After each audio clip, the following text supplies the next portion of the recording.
Greetings, Internet Sojourners, and welcome back to the MMORPG stream.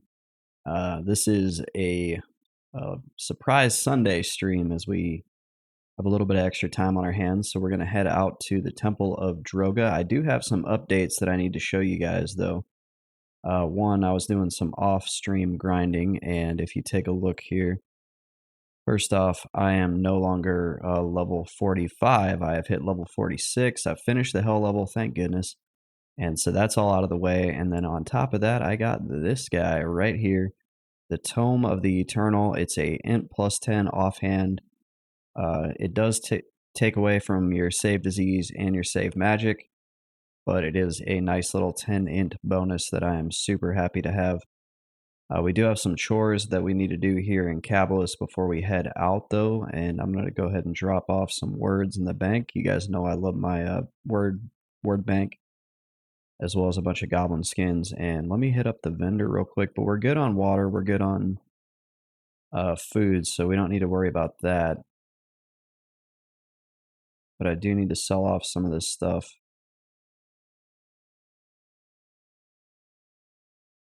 Just to make sure that I have bank space in case I get stuck down in Droga for longer than I anticipate. And what am I doing? I forgot to start some music, so I'm going to go ahead and do that right now.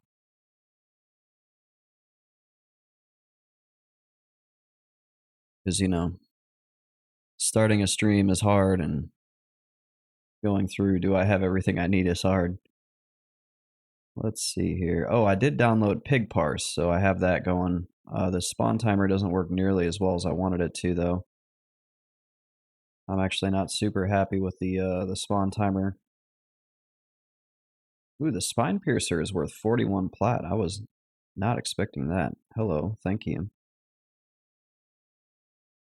Yeah, the spawn timer doesn't register kills if you don't kill it. So if the pet kills it, you're not getting the spawn timer to start. Outside of that, it seems pretty good. Oh, I did get this too, Book of the Rings. It's like a Wiz plus 6, or is that 8? Wiz plus 8 HP 20 Druid and Shaman book. So I can give that to a noob and make a noob happy. Got my Earl Grey going again. I haven't had a cup of Earl Grey in quite a while.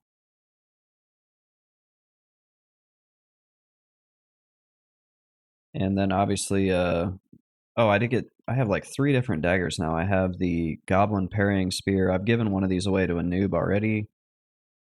Let me see, are there any noob shamans? Oh, I gave Tailin here, this guy. I've already given him gear. Let's see if there's any out in the Field of Bone. We'll go ahead and do that right now. And then I think I'm going to vendor off these 2 other daggers. One's for a ranger and one's for a bard. I don't think I'm going to run into any rangers or bards here. Not low level ones. So I don't need to like hang on to that, hoping that a low level rogue or sorry, ranger or a bard run through here, so I can get rid of it. It'll just rot in my bank forever.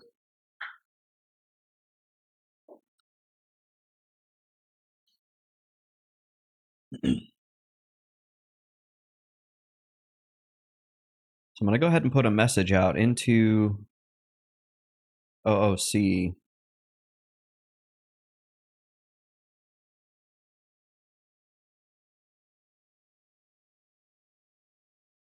And just tell them it's free.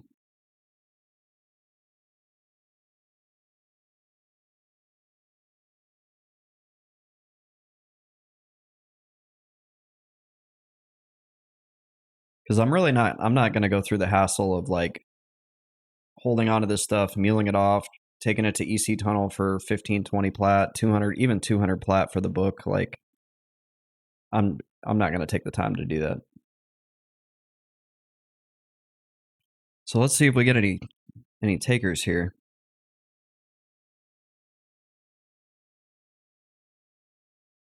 Oh, that was quick. I just want to look at him just in case to be like,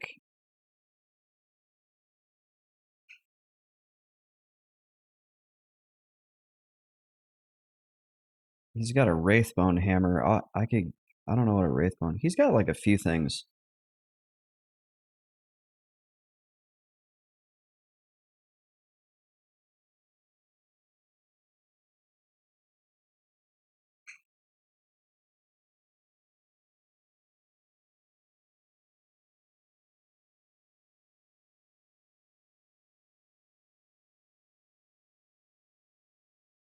This guy looks like he is like brand spanking new, unless he's probably running back to his body actually.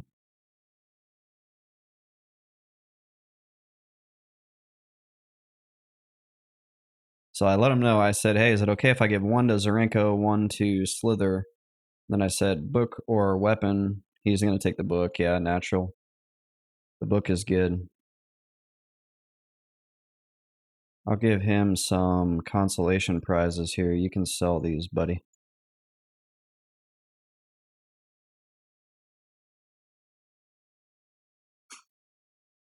Just told him, sell the other two for cash. Oh, I got to pump my stream.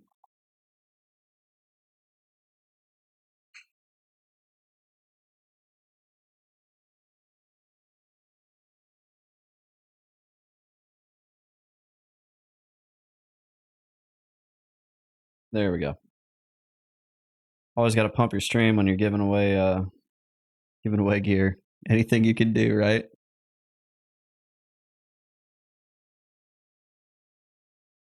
All right, let's go bank, and then we're gonna head out to Droga,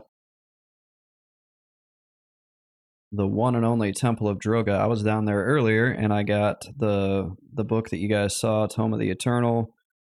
No Earring of Essence yet. Still waiting on the Earring of Essence. Actually, didn't even see Soothsayer spawn at all.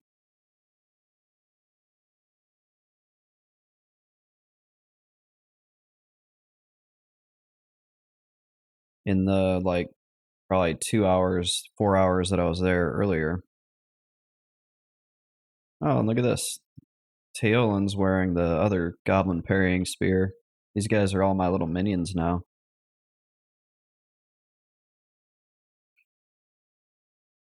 I've been feeding the chamois gear.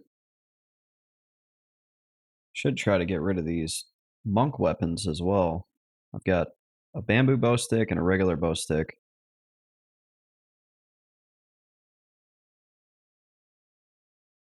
I've got a ton of deadwood staves.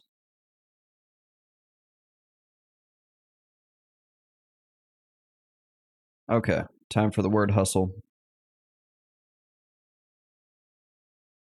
Thank goodness they are now alphabetized.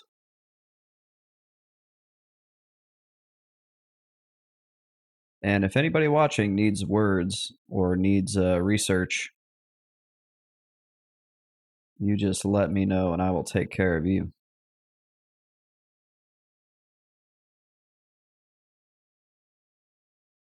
Yeah, we're gonna need to clear some space because look at this. I'm getting a lot of goblin skins, so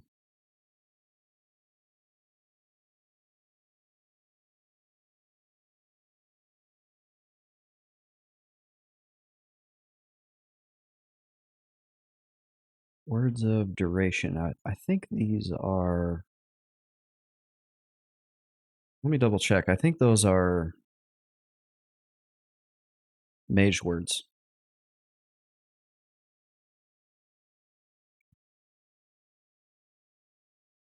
No, they're for invoke fear. Oh no, we don't have a room.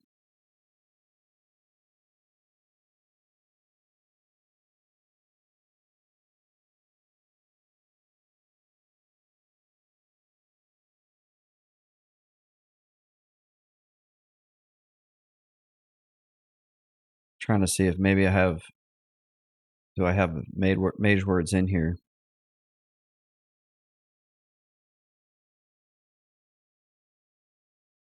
And I just noticed this. Oh, never mind. I was thinking this words of collection. I need words of acquisition. Visa for 49 pet, which I don't have. I think I have like something for DMF, maybe one of the words for DMF.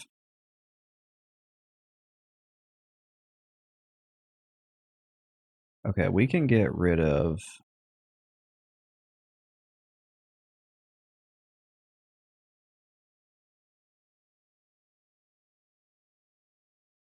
Okay, words of detention are a mage word. That's what I was trying to figure out. I'm like, one of these has got to be a mage word mixed in here. So we figured that out. Now we can sell.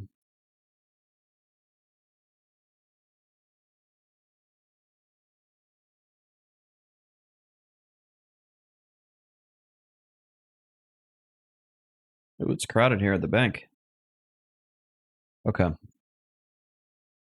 We got food, we got water, we got bone chips. Let's bank this cash. Up over 5K platinum now.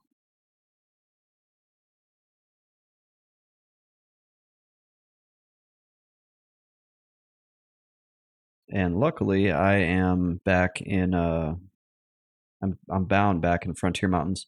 Asphyxia says, got like 5 minutes between family things going on tonight. Just wanted to stop by and say hi, and hope things are going well in Kunark. Thank you, Asphyxia. I really appreciate that. They are going well.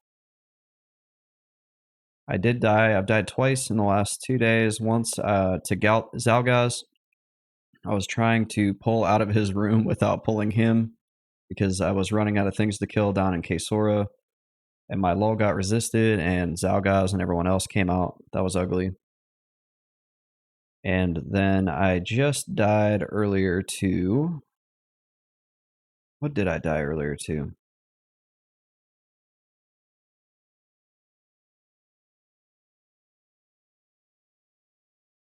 I can't even remember. It was somewhere in Droga. But yeah. Oh no, I went the wrong way. Whoops. Asphyxia says, but you're out of the hell level, so that's a bonus. Yeah, definitely is a bonus. Thank you for that. Thanks for your support. Really appreciate you. Thanks for stopping by too. I know you probably got to go quick.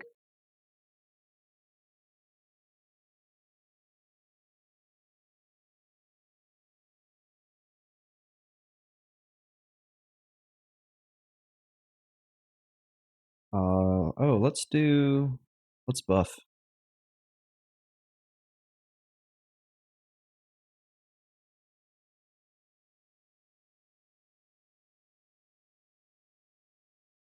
We need arch shielding and steel skin.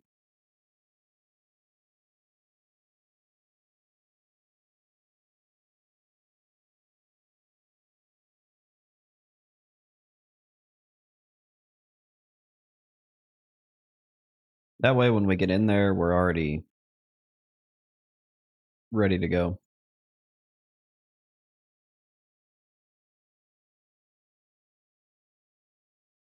Yeah, no more hell level, and obviously things are already going a lot faster. I'm at 19% to level 46.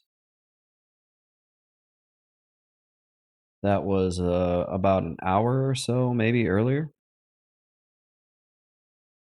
Started scoping out computer parts for the computer I'm going to build later on this year. I think I'm going to spare no expense.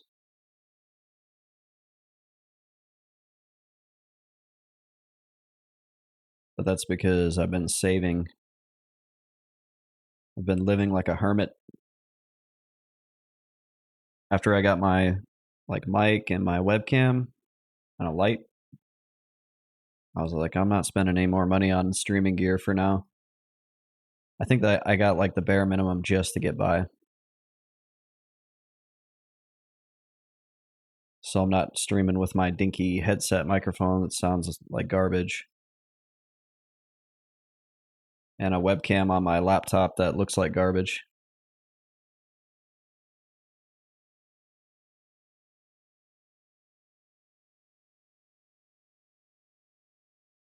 There will be room for more AV equipment later.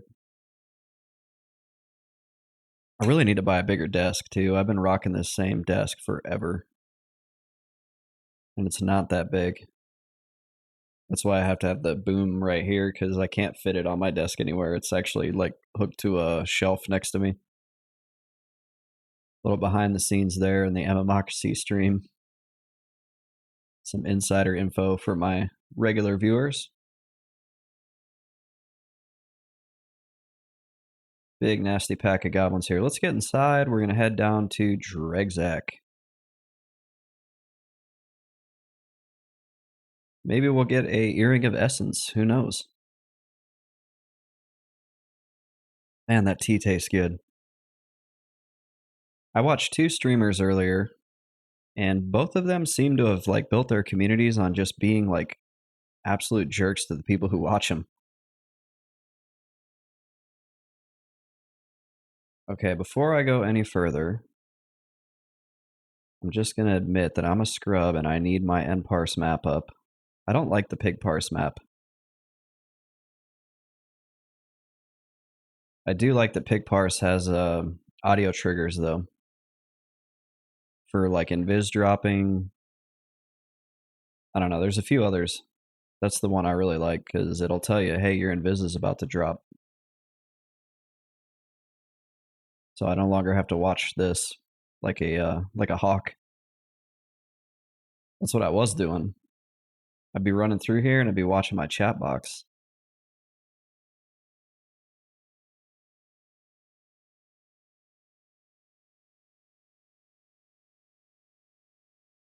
Down into Droga we go, or in the famous words of the 1970s Hobbit cartoon, down to Goblin Town.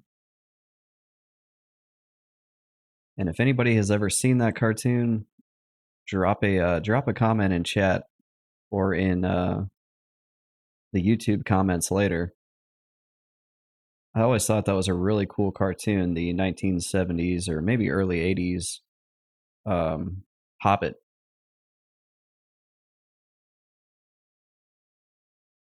It was fully animated, and then somebody made a Lord of the Rings animation in the 80s as well, but it was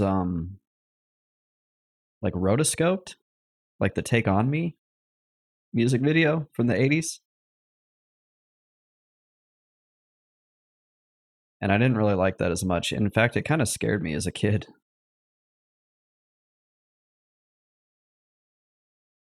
The rotoscope animation just looks so unnatural to me. All right, here's the pool room. And let's take a look. Is anybody in here? Oh, Dregzak is up. He has a pet. I've never seen him summon a pet in. He sees invis, so we got to be careful. So we will try to fight our way in there. I can't claim the camp until the placeholder is engaged. So if somebody shows up, I will have to let them have the camp, but that's okay.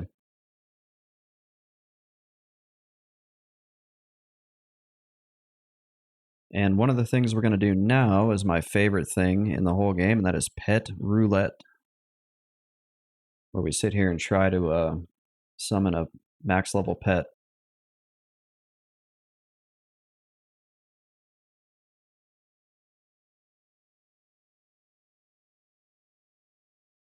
And usually it takes a few tries. We do also have a soothsayer up here, and those drop good loot. I don't remember if the Tome of the Eternal is a lore item or not. I'm going to take a look here in just a second.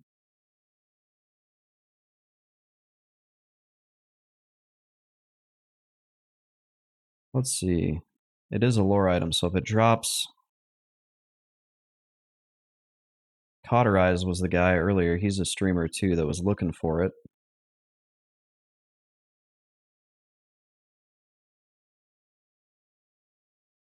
And I've learned to keep reclaim energy on my bar because if you have a really low level pet, these guys will wreck him, and then you won't be able to get your mana back for it.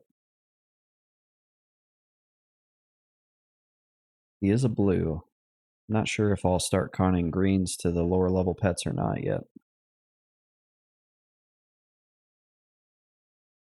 And then we'll be looking at his damage, and if he's hitting for 47, we'll keep him.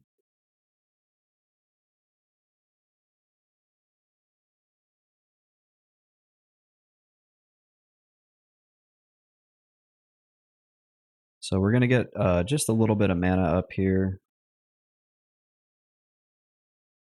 because once you start, you got to keep pushing all the way in, and it gets kind of dicey doing the split pulls in there while you're managing the timers for all the respawns out here.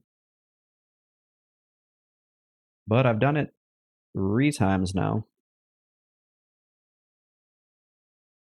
I'm confident I can do it again. As long as we don't get an unlucky feign death failure. Those cause issues.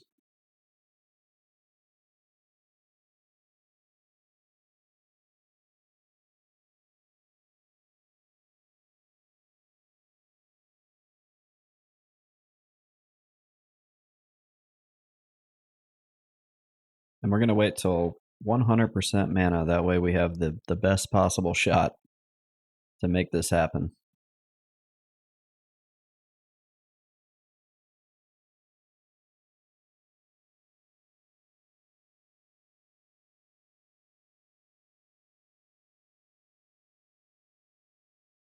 All right. We'll start with you. These guys, the flame drowsers, they do a lot of damage. They can very easily nuke a pet down.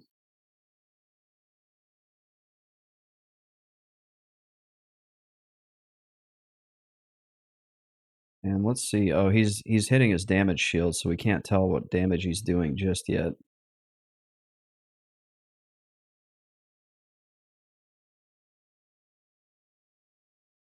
Ooh, 47. Wow. Okay. Now, I have some Deadwood staves to give him, but I don't want to give them to him just yet because it is really risky breaking the camp. Welcome back to the stream, Grimlust and Neutral Rockets. So good to see you. You warm my heart with your support. Neutral Rocket says, "Thank goodness there is a stream tonight." Yeah, I was my girlfriend's studying, and we were going to do something together, but she's like, "Give me time to study," and I was like, "All right, I'm going to stream." And Grimlust says, "Good evening, my dude. Good evening to you as well." I got the Croatia cup here. I love this cup. That's a map of Croatia. It's kind of hard to see, but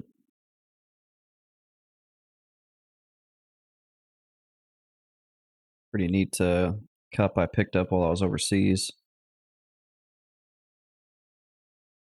And I'm going to go ahead and kill this Soothsayer, even though I don't have to kill that spawn to get by into Dregzak.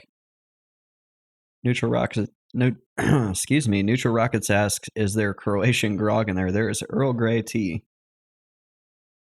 That's been my thing. We don't need reclaim energy on our bar either. Now that we know our friend here, Kabaneb, is a max level pet, so we officially won the pet roulette on the first try, which means something terrible is probably about to happen. Knocked on my plywood desk, whatever, not plywood, particle board desk.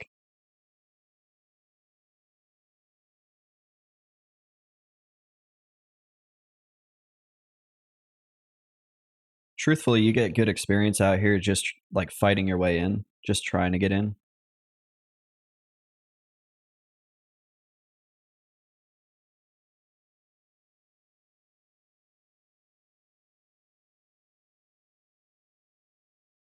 So I like failed one time and had to start all the way back over. I failed all the way up on like one of the last split pulls. I ended up with 3 somehow. And so I came all the way back out here and then had to fight my way back in. But I was like, you know what? I'm getting experience. It's okay. All right, let's go. Let's pull this Soothsayer here. He's going to run in and start trying to throw spells on my pet or on me.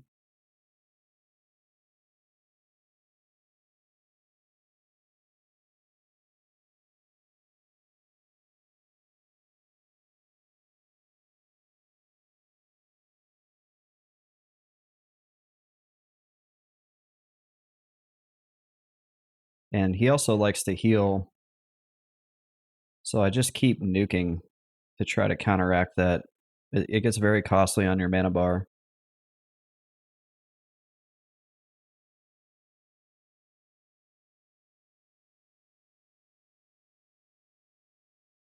Yeah, that took like 50% of my mana bar. Let's see what he had, though. Oh, there's the Tome of the Eternal. Does anybody know? I can't loot it. Does anybody know how to get a hold of Cauterized? He was looking for one earlier. I don't think he's online on Twitch anymore unless he's streaming on somebody else. Let's see. What's his name? Alpha Cyanide. Okay, I'm gonna hop in his stream and let him know.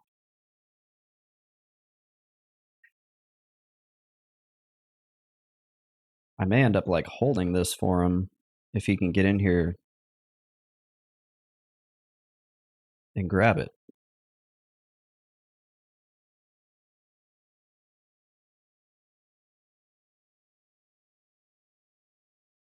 Is he muted?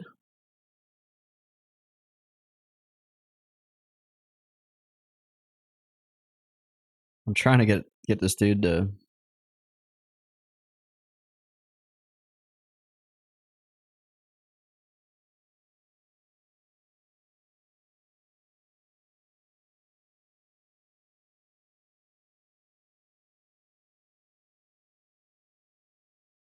Okay, I'm watching his stream. He's talking to me.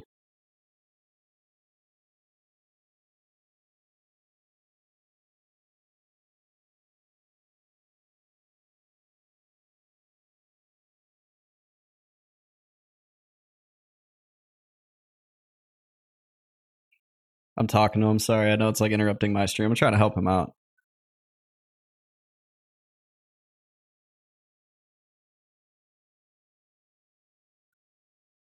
All right, turning that off. Back to my stream. I think he said so. He basically told me he didn't have anybody that could run over here, and he already got one. So looks like we're just gonna let it rot. I can message the. Oh, there's nobody in zone. I was gonna say I can message the zone, but it is a lore item, so I can't pick it up. I can't pick up a second one. And Neutral Rocket said should have played a wizard. Grimless says Alpha is still live. I don't think he'll be able to get there. Yeah, he was here earlier and asked if I would keep an eye out for the book.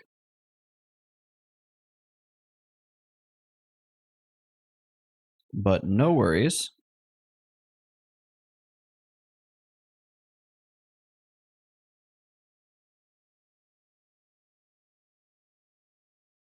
So a little bit more mana, and we're gonna go and keep pushing forward here on the Dregzak camp. What do we have up here? We have a Taskmaster. This is a melee mob. They do a lot of melee damage, though, but they're easier to control because they're melee. You can't root a caster and pull your pet back. I learned that the hard way. They will just nuke your pet to death if the pet has aggro, or nuke you to death if they have aggro, or if you have aggro. All right, let's pull you. And then we will have our first split pull here.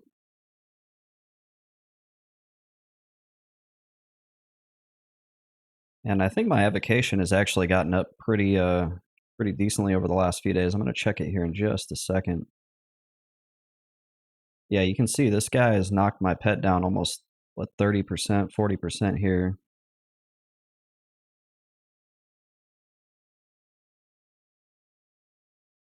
Oh, whoops, I told my pet to sit down too early.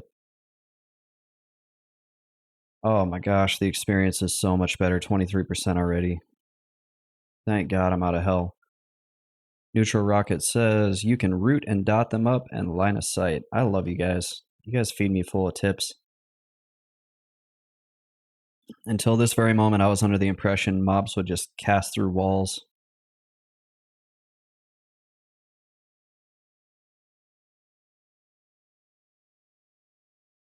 I thought if I did that, they would just nuke me from behind the wall. So thank you for that.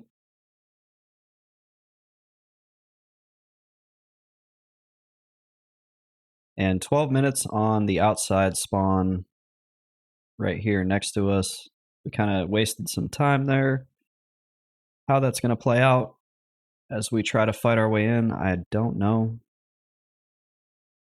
Wasn't really a waste of time, though. I was trying to just help out another fellow member of our streaming community here. And if you've noticed, I'm using Venom of the Snake instead of Drained Spirit because it's cheaper and I normally have pretty close to full health anyway. Cast faster, it's cheaper, and that's just an in-betweener nuke between my big gun, Ignite Bones. Neutral Rocket says, I've been root rotting Felwythe guards who are paladins and like to root and dispel and heal. LOS negates it all. Nice.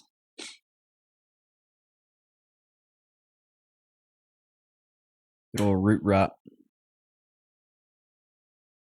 Oh yeah, I was going to check my evocation.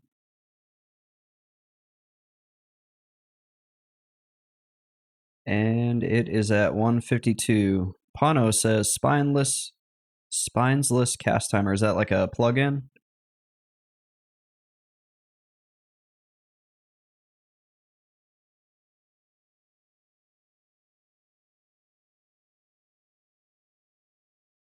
I haven't heard of that one.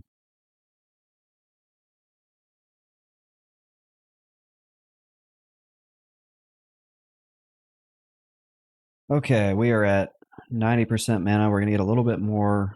We have 10 minutes until the next guy spawns. Here comes the first ST pull. And we got a Bone Slaver. Oh, those are like my least favorite to fight. We need him to come over here. Whoa, what is going on with my frame rate? Okay. We need to feign like ASAP. Oh, he just broke my feign. That could be bad. Okay, that guy's not coming. ST wore off and he did not come, so we got kind of lucky there. I'm going to queue up a drain life spell here and drop a huge nuke on him because he's already whacking my pet good.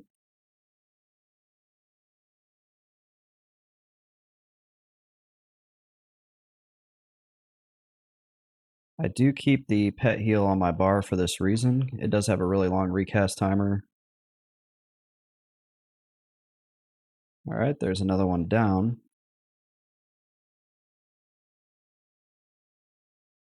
I was kind of hoping somebody jump into zone so I could give away that book.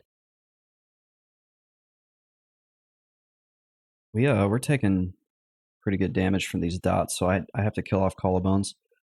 This might mess up our run into Dregzak. It's a pretty tight timeline to get in there. And then having a Bone Slaver there, that's probably one of the least ideal mobs to fight for the reasons like getting dotted and just the amount of mana it takes to kill him quickly. Of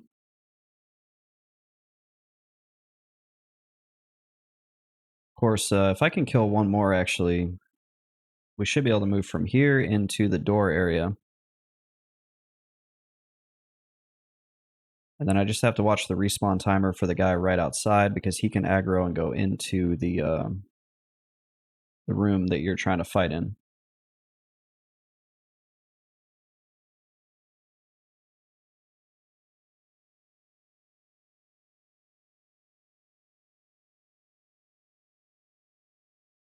But yeah, that did slow us down some. I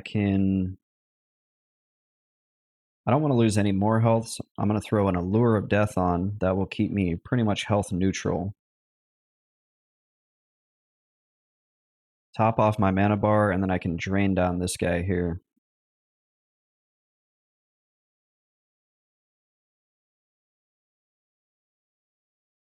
So once we get closer to 100%, we'll drain him down. I have 8 minutes until the guy in front of me spawns.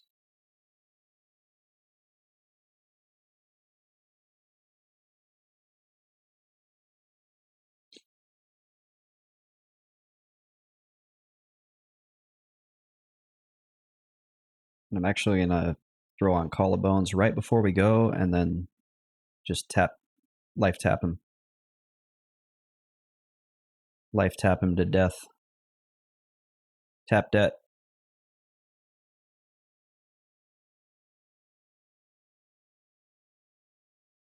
Tea is tasting good.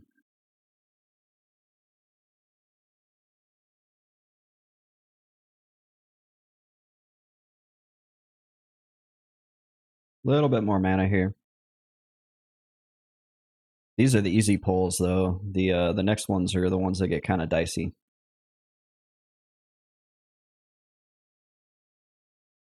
I think I've worked out a way to get only 2 though, and not 3. You guys are about to find out.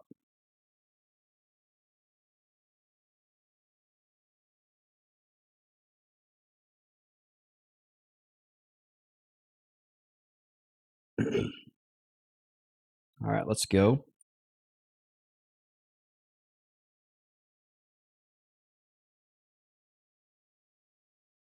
Ooh, he's going for a nuke. That's bad.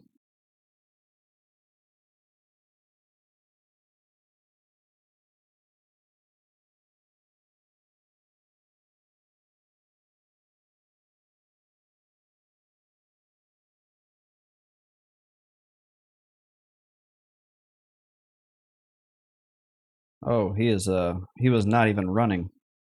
I thought he was fleeing. He was just mad. Okay.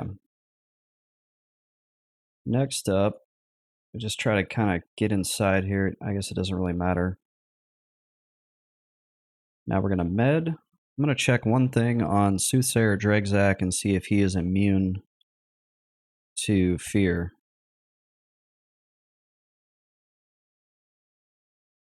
No. Okay. Oh, but he has a pet.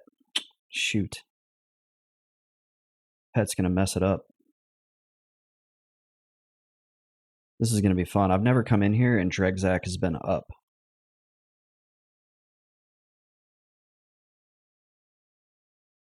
So we're gonna find out how that works.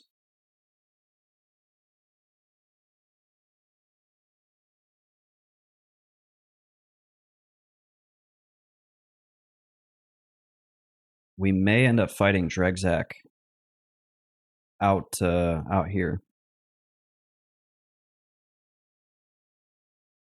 first. So I'm gonna ST the very first guy, and then it should being the keyword, just bring Dregzak. If it brings all 3 or these 2, I'm gonna call it a wash. And we may lose Cabanib, which will jeopardize the whole thing. Having that max level pet is pretty nice.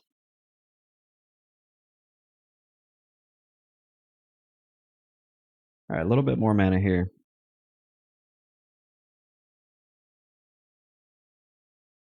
I'm a little bit nervous.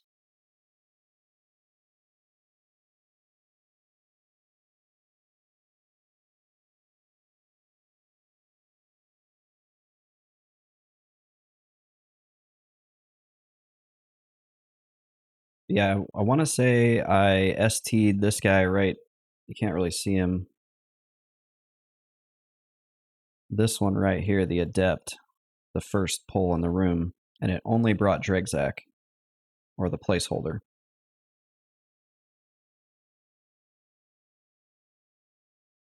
All right, we're getting ready. Psych ourselves up here a little bit. Need some gamer sups, some Philip Morris gamer sups.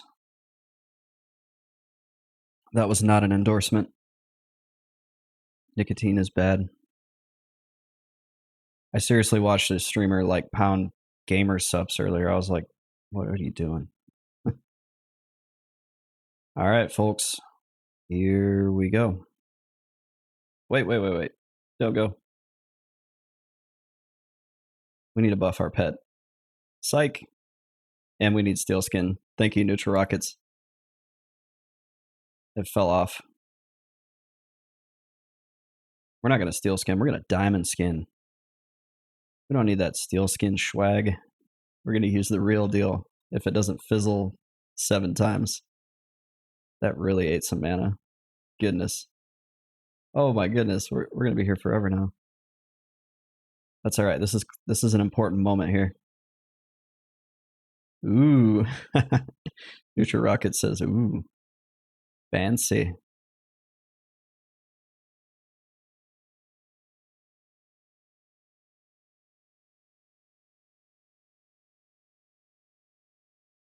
We have 9 minutes on the outside spawn.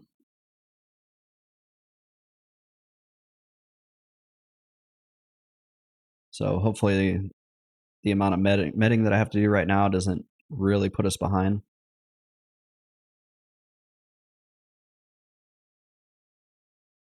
We just don't need that outside guy to spawn and then join the fight. And it's really close. Like, behind us is close, in front of us is close. There's no real good spot to do this. And the guy to the right as I exit is going to spawn like in another minute. So there's going to be guys out here soon-ish.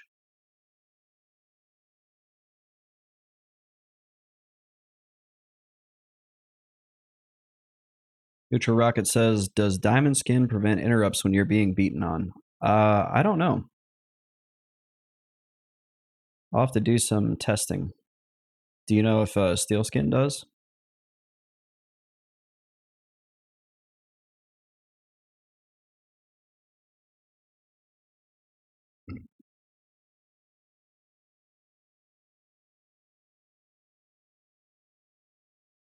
Come on, Mana Bar.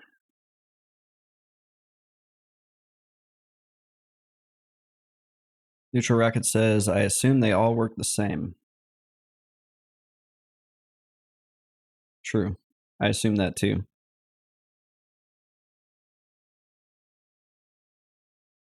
So yeah, we can do some testing. We may find out here very shortly. Okay, 7.5 minutes on the outside here. So we've got time. We are going to ST the adept. 1, 2, 3, go. Here comes Dregzak and his pet. I need him to aggro both. Okay. We need to feign. Our pet's taking a lot of damage.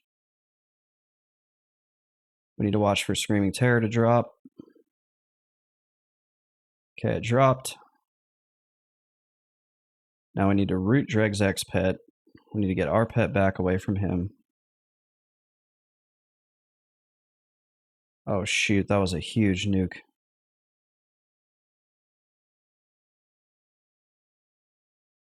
Here comes another, or is he's healing. Here comes another nuke.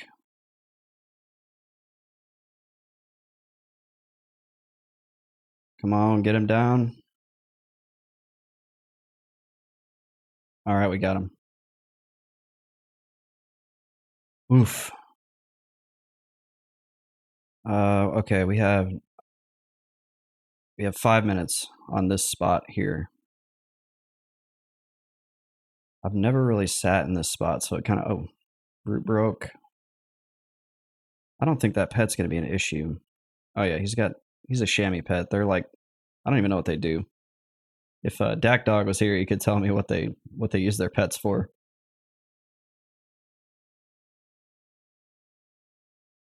Okay, we have officially claimed the Dregzak camp at this point.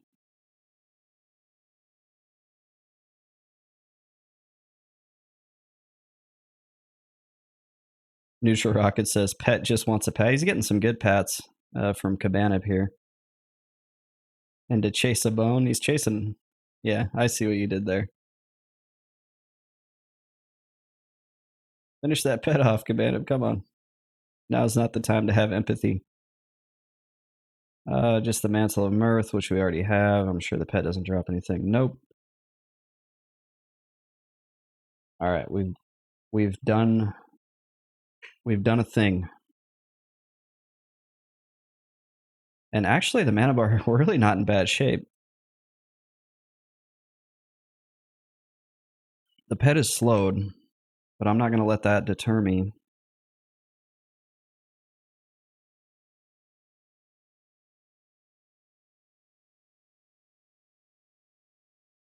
He just needs to get his health back a little bit more, and then we'll bring the Adept. Yeah, we're going to have to... It's going to be close. We might be able to sneak in there with that mob in the back. We may end up being forced to try to get in that room. There's a mob here, there's a mob here, and there's a mob there.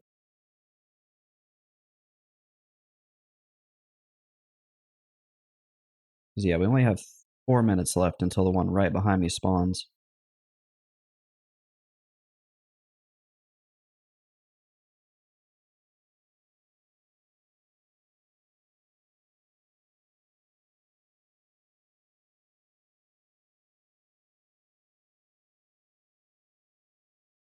And Cabanab's health is full. We're going to bring the Adept.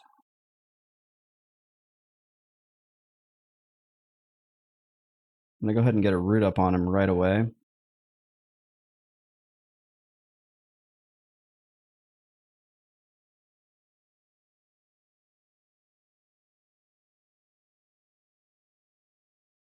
Need to heal Cabanab.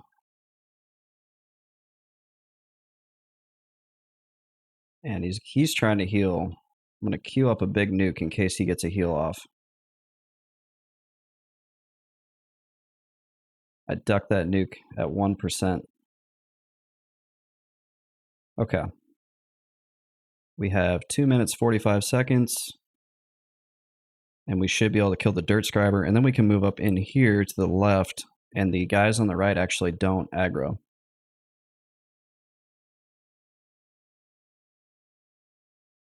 I want to say the Dirt Scriber doesn't come solo, though. I think he comes with the Taskmaster. So maybe we... Shoot, we're going to run out of time. We either risk it and try to pull him solo.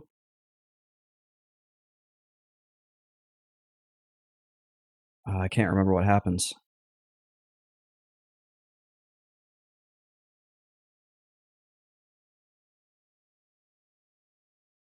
We might be able to move up, actually. Come on, pet. How about we just wait here? We're pretty far from that now. I don't think they're going to aggro from there.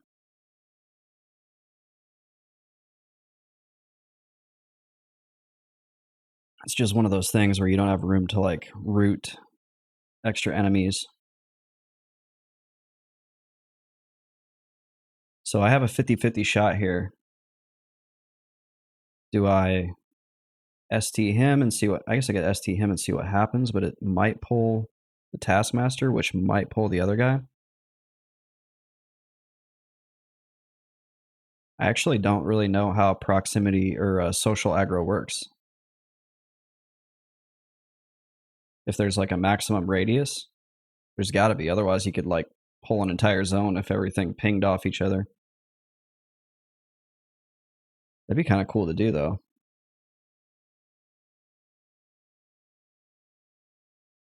All right, that's what we're going to do. We're going to try STing the Dirt Scriber and see what happens.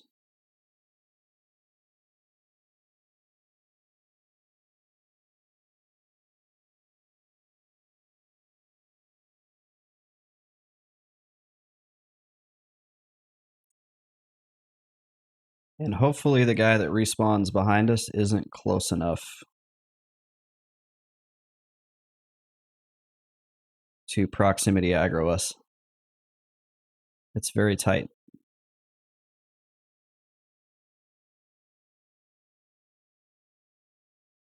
Okay, we got the Taskmaster.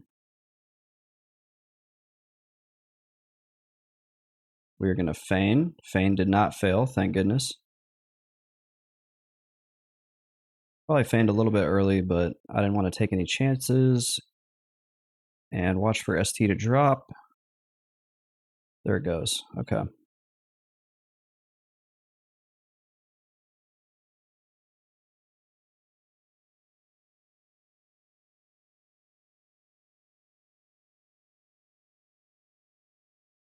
We need to heal our pet.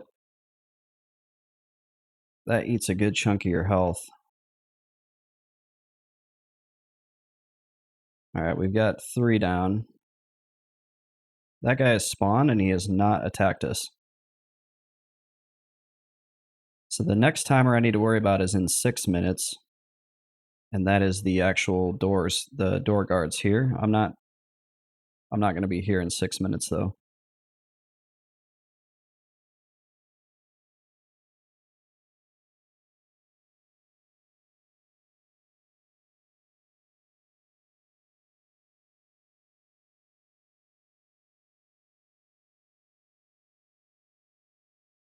I'm feeling a little bit more comfortable.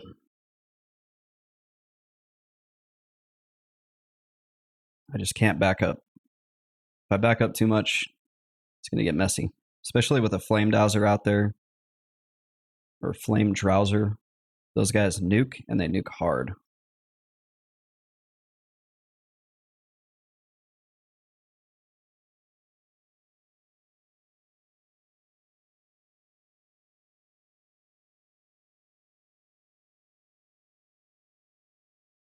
A little bit more to go here. A little bit more mana.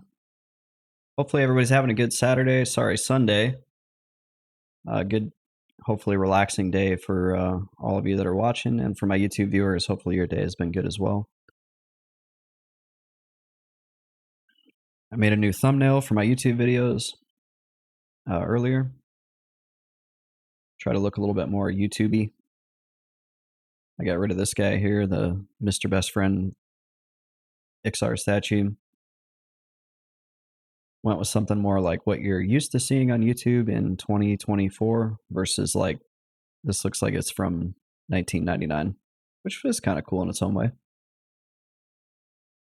But it was a time for an upgrade.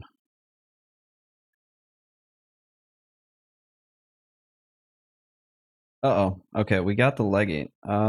Shoot. All right, we got this. Oh, that hurt. Okay. We just need to get the dirt scriber down, and then we'll deal with the legate.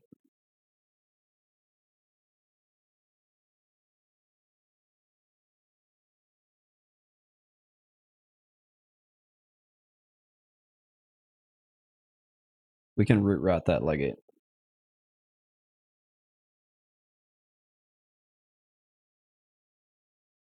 So I need Assus Toll and Scourge.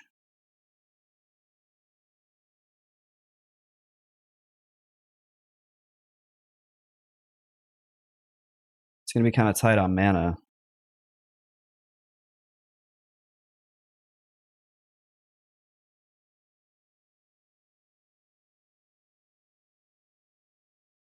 Shoot.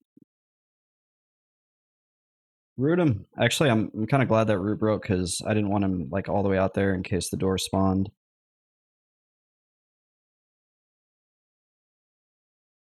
Okay, I think we have a recovery going here.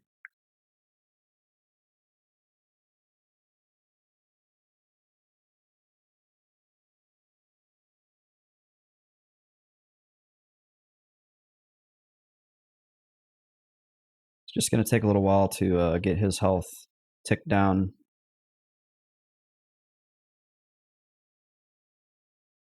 And I'm thinking ahead, I may need to refresh the Scourge on him. Oh, let's drop a Vampiric Curse on him. I should have done that earlier.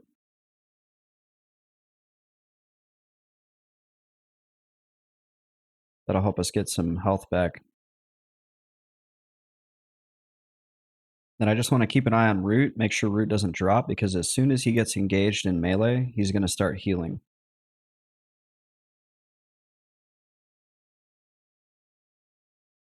Where you can get unlucky is if Root drops unexpectedly.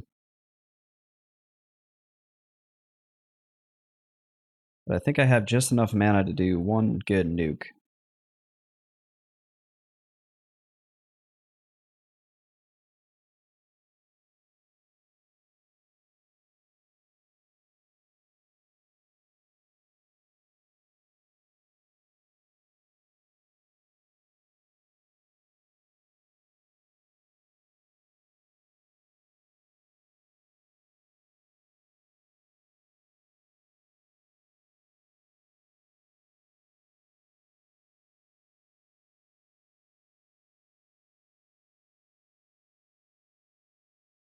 Keeping him dotted here.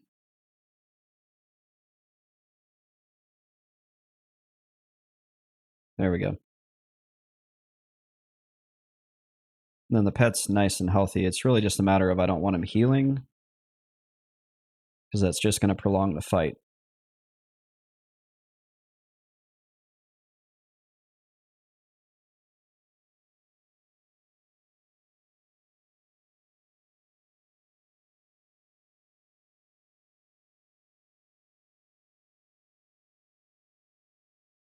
But looks good. All right, there we go. Camp is broken.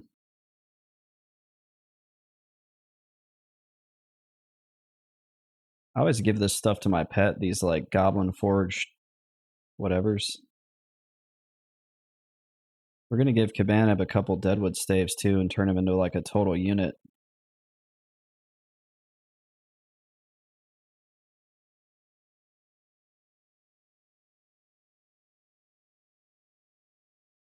Okay.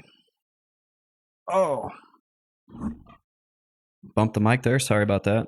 7 minutes till Dregzak spawns. That was probably the most smooth camp. Well, I'm not going to say it was the most smooth. I think I've done one other where it was actually like really smooth. Probably the second most smooth camp. Do I have a spreadsheet? I do. Let's take a look at the spreadsheet.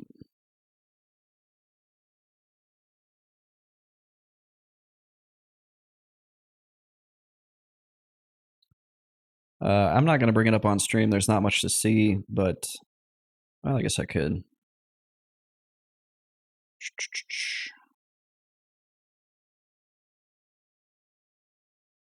Boink. There we go.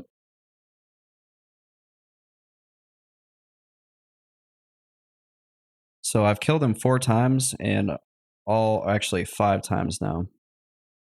All 5 times were mantles. I also tracked my Uwamp kills here, and you can see I did 68 kills and got the bone mask plus everything else that I needed. I should have kept a spreadsheet for what was it? The Spectral Crusader. I like tracking information. Neutral Rocket says the spreadsheet would have broken. I mean, I have a Diablo 2 one.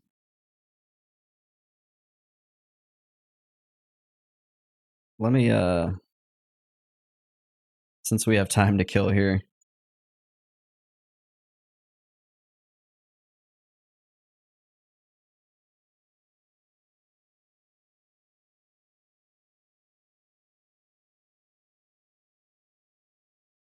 This is my Diablo 2 one. And it's got every terror zone I've done. I did 98 terror zones. I only tracked 45 Nightmare Andes, but I'm sure I did more. 367 Hell Andes, 133 Hell Cows. I only tracked 11 Hell Ancient Tunnels, but like that was, I did way more than that. I just didn't start tracking until later. The pits, I did 380 pits runs. This is the big one. 1,396 meth runs. Travencall. You guys get the point. That was my like Diablo 2 data tracking. Neutral Rocket says OMG. I think I did like somewhere close to 1,000 lower Kurast runs for high runes. I was really into Diablo 2 last year. It's weird to say last year. Almost said earlier this year, but it wasn't earlier this year.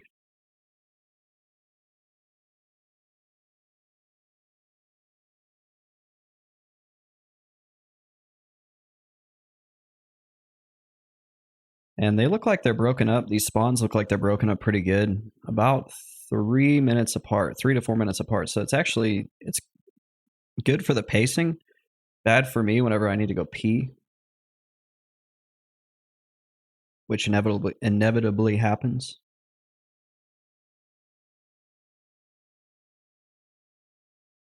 I can kill off Call of Bones because I don't want to be just running down health. Actually, let's get a new steel skin up because we still have 3 minutes.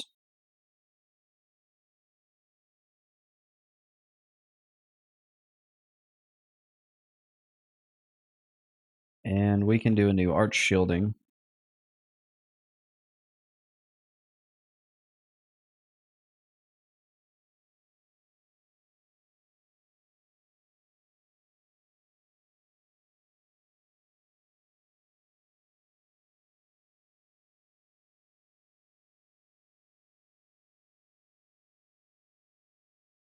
And I try to time my buffs for the pet to make sure that the pet is going to have that haste buff through the entirety of the spawn cycle.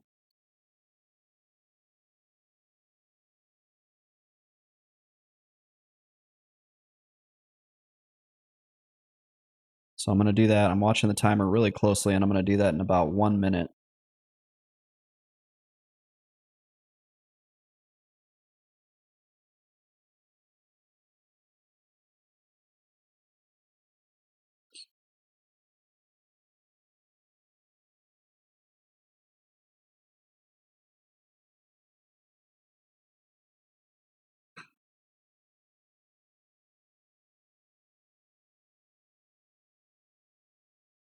It's time for some new music.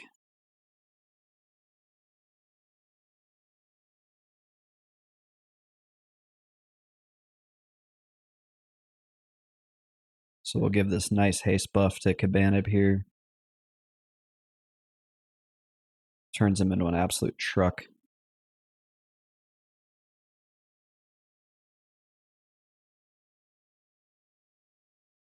And now that we're in here and we just know like we have 3 minutes between kills, I just nuke. Pretty much right out the gate, just start lobbing nukes. That's the most effective way I've found to just knock this camp out. Okay, 1 minute, and Soothsayer, Dregzak, or a placeholder will spawn here in the corner. It's kind of crazy. He had a pet. I've never seen him with, like, actually summon up a pet, but then again, I've never seen him up. I've always popped him. So I imagine if you give him a minute, 30 seconds, whatever, he'll summon that pet. I never give him that much time. Neutral Rocket says that's the trick to Zalgaz. I'm going back for Zalgaz. I'm going to get him. He killed me last night. I wasn't even trying to fight him. I was trying to kill his buddies. And his buddies resisted my lull.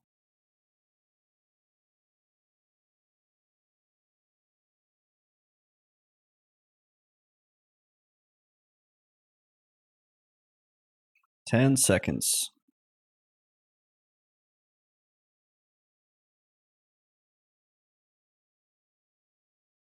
Nope, we got a goblin legate. He's trying to buff.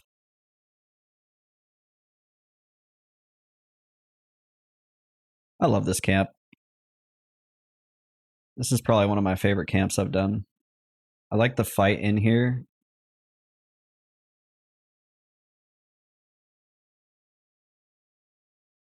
Stop him, Cabanib. Are they all... Neutral Rockets asks, are they all blue? Yeah, they're all blue to me right now. As far as I can tell. Oh no, they're starting to green. No, don't green out. I love this place.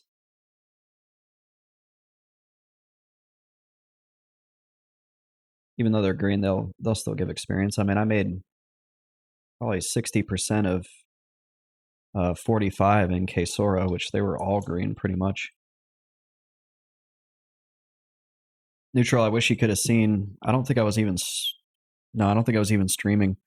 I had the main tower that I parked next to, the tower across from it with 2 floors, and the church, plus the pathers all broken, and was just chain pulling. It was a lot of fun. I don't think I've had that much fun on the Necro in a while. But when they're all like really light green or light blue, and you just buff that pet and give him 2 deadwood staves, he's like a lawnmower. So I would just pull stuff back to him and med for a little while. Neutral says, yeah, I did see a replay where you basically had it all locked down. Oh, okay. I forgot if I streamed it or if I was just, I've done it a couple times now. Neutral says, just have to get Zalgaz as well and get that 20k staff. Was it 20k or was it like 200k? Or I mean 120k. Let me see.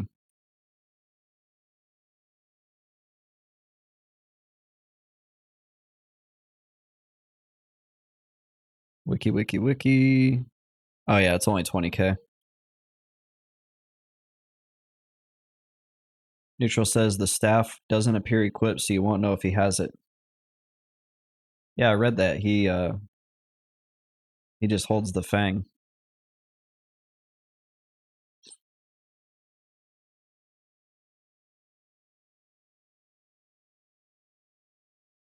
I like how these are split up. About 3 minutes apart on each. And I should actually have like a 7-minute break. So I have a pee break built in here. Thank goodness. There will be about a 7-minute gap.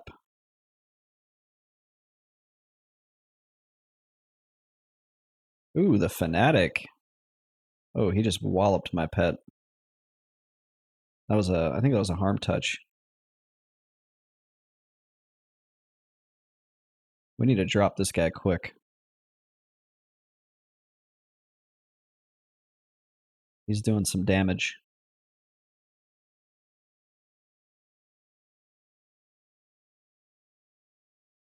Let's see what the fanatic dropped. Stone of Morid. I haven't seen that item yet. What is it? Let's check it out. Takes away 5 stamina, gives you 30 fire and cold res. Wonder if that's good for raiding. Neutral says, hurry up, I need to pee. Take your phone. You don't have to miss a minute. Even better if you have an iPad.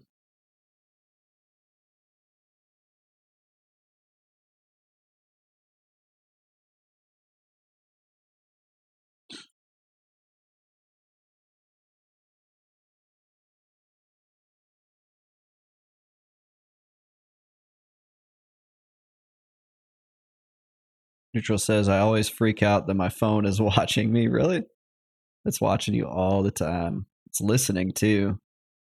Yeah, I agree with you. Neutral Rocket says it definitely listens to me and sends ads my way. I 100% agree. If you have a conversation with someone about something, for me, it's freaking pizza. Let's do a little experiment. Man, I'm just so hungry for pizza. What kind of pizza should I get? I love pizza. Pizza is so tasty. I'm opening up different apps right now in case it's like a thing where you have to have the app open. All right, let's see. Now, probably in about 5 minutes, Domino's is going to send me an ad. They need to send me the $34 they owe me for never delivering a freaking pizza when I ordered it for my kids. And I've asked for a refund twice.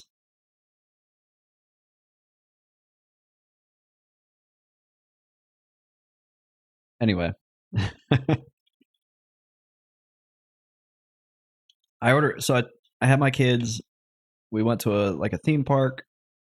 Then we went to back to my hotel room. Me and my girlfriend. We had a bunch of gifts for them, and they were hungry. So I'm like, I'll just order this pizza. And they're like, they never said they didn't deliver there, and they never called me to say, hey, we don't deliver there. They just canceled the order.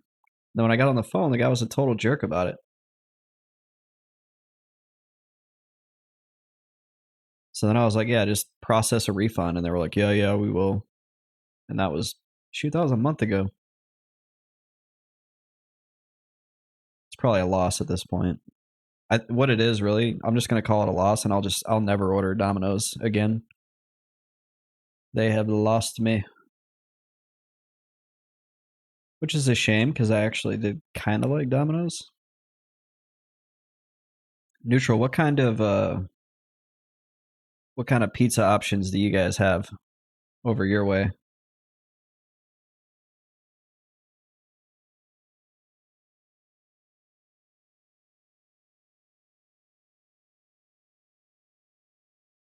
Neutral says we have some really amazing pizza.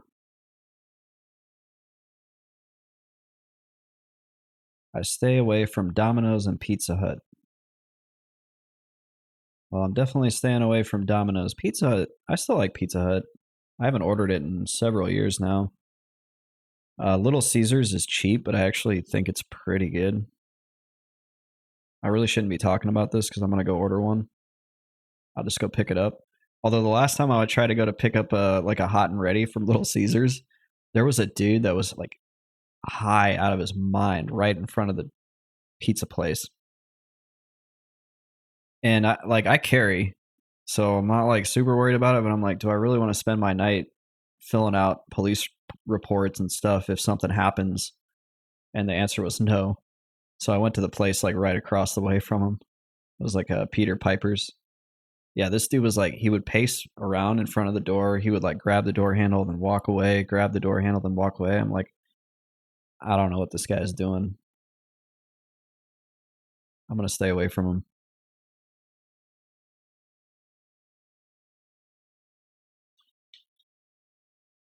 I live in a really interesting neighborhood. And by interesting, I mean infested with crackheads. Some of them are actually kind of cool though. I mean, not cool. Like they're not bothering anybody. Whatever they're on, they're not like on something that makes them crazy. But some of them are flat out crazy.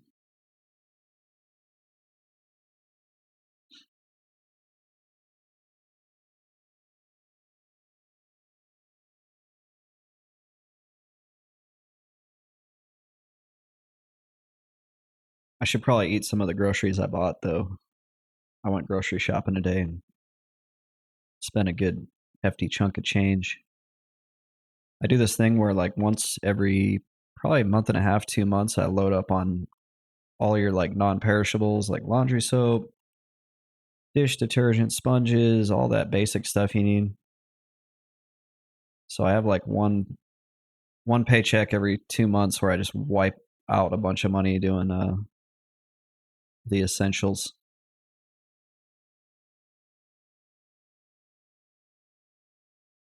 Neutral Rocket says I have industrial sized tubs of those. Where are you getting industrial sized tubs of laundry soap? Is that an exaggeration? Are you buying like just the biggest one, or you mean you literally have like a restaurant uh or a hotel size wholesale? Neutral Rocket says wholesale suppliers. That's awesome. I bet you save some money.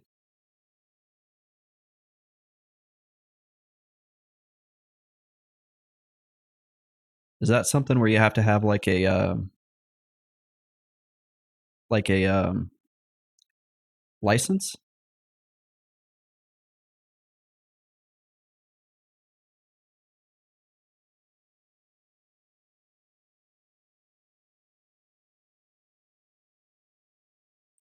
Neutral says, nah, just get it where all the other restaurants and businesses get them.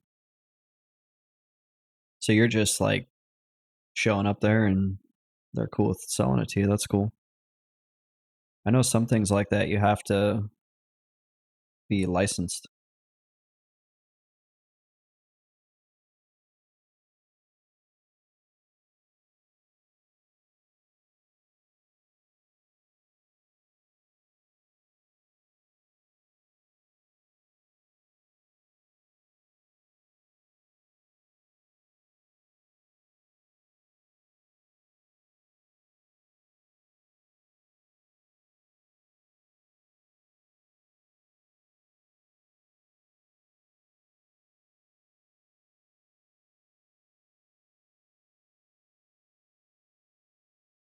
Okay, that was weird. It was like my cursor got stuck on my mic volume and drug it all the way down. Neutral says, I did the same when COVID sold out all the toilet paper from the supermarkets. The wholesale suppliers still had industrial sized.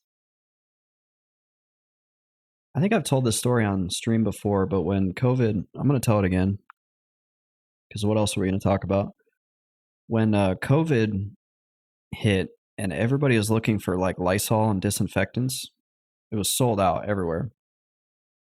So I went online and I looked up the active ingredients for the disinfectants. And then I found other products that weren't marketed as disinfectants but had the exact same ingredients. So the one I found was Moldex. And let me tell you, when I went on Amazon, you could get as much Moldex as you wanted to.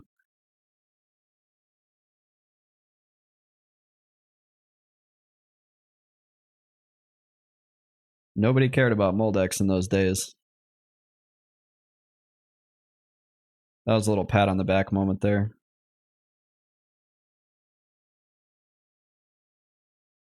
Beat the system.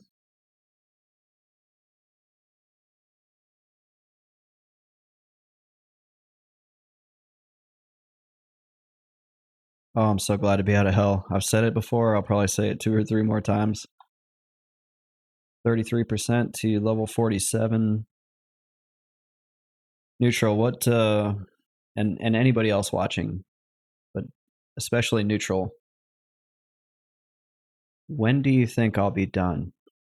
When do you think Mr. Best Friend will be level 60?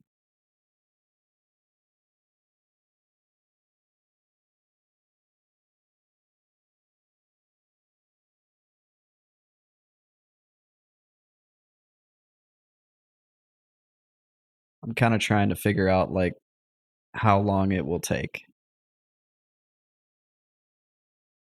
I need to be done before May.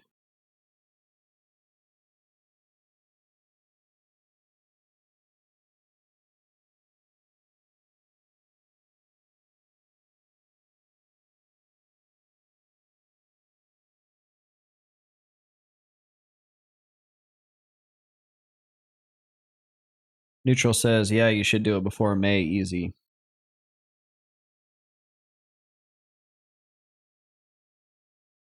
Okay. 54 feels like a 4x level.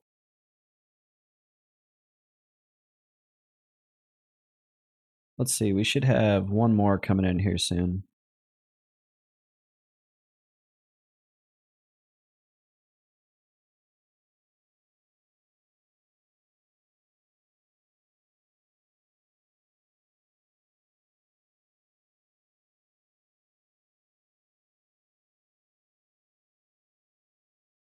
Neutral says, oh, wait, you said 2025? You're kidding. I hope. Neutral says, 54 feels like 4x level, and I'm sure 59 is much worse. Yeah. Somebody else on here said they thought you got more experience per kill though from mobs. Ooh, there's somebody out there, Knack Knack. Oh, there's a lot of people here all of a sudden. I was the only one here, and then now a bunch of high level people showed up.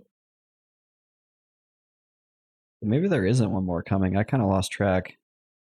I felt like there was one more that was going to spawn right here.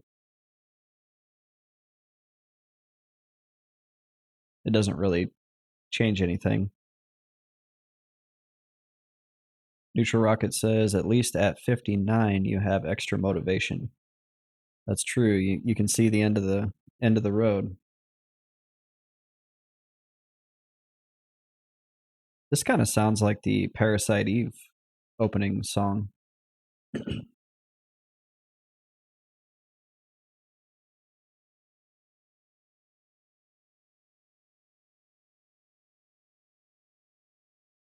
Yeah, I haven't really plotted out where am I going to go after Droga.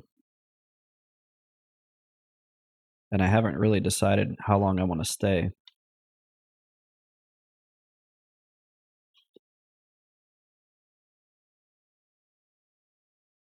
This is a pretty good spot, though.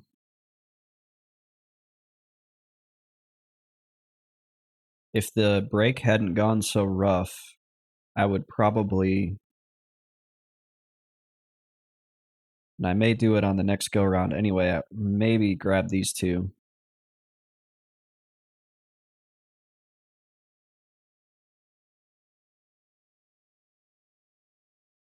Now that I've kind of figured this place out. Yeah, this is a really fun spot to get into because the whole like fighting your way in and splitting the poles makes it like super entertaining.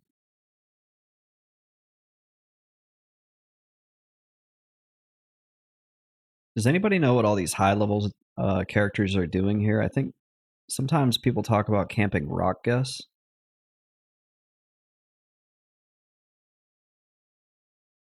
I think he's the chief or the leader of the goblins,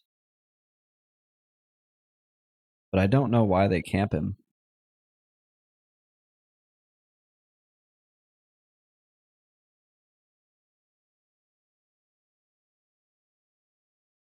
I also just noticed I'm getting faction with Brood of Dizak. That's good.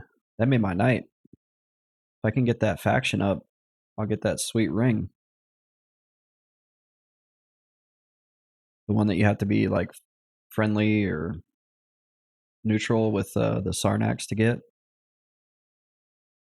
Because right now they hate me. I killed a lot of Sarnax.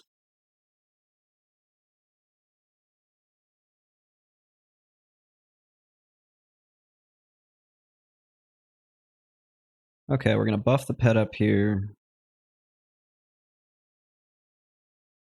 Get a new Call of Bones up. And get ready to wreck.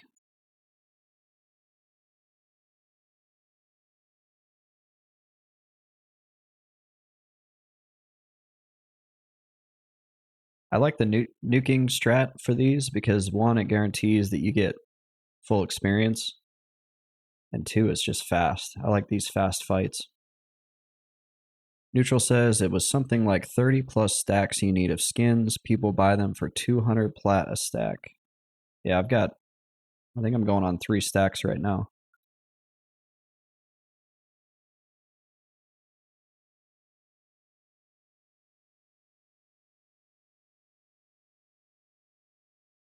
We'll probably have quite a few by the time this is all said and done, and then plus the extra faction from just killing. I don't know if I'm gonna have 30 stacks though. That's a lot. That's a lot of goblin skins. Those things are heavy too, so I don't know how you work the logistics of turning them all in.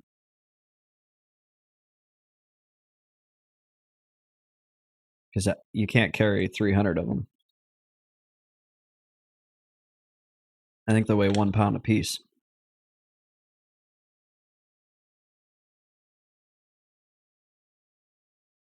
Yeah, 1 pound. Or kilo if you're one of our European or overseas friends. I don't think it ever says pounds, does it? It's just the arbitrary number.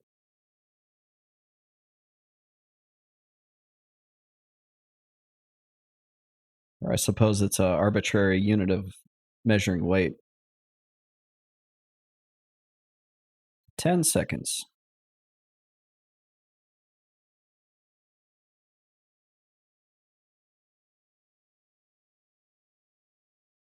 Ooh, another legate.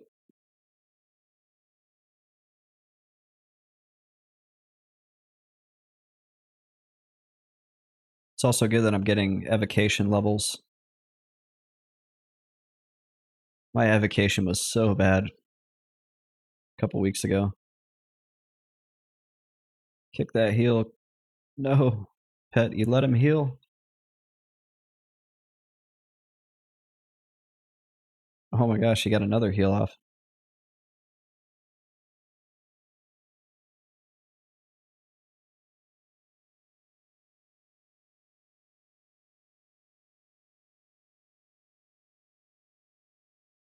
Hopefully that doesn't put us too far behind on the mana. This camp is still not 100% safe for me if I pop too many casters in a row, like too many healers. They could start stacking up. Then I start running out of mana. The less mana you have, the slower you kill.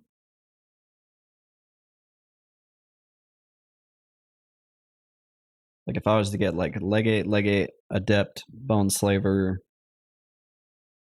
another adept, that would be kind of rough.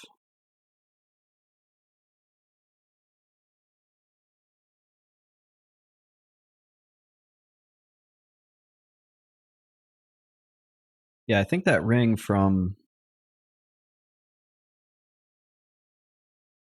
is it Chardok? Yeah, the ring from Chardok is like 50 HP.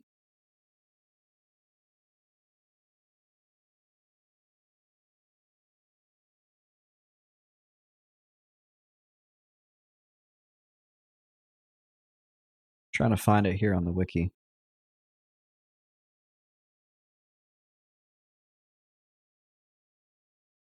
It's like Dzoc Signet of something.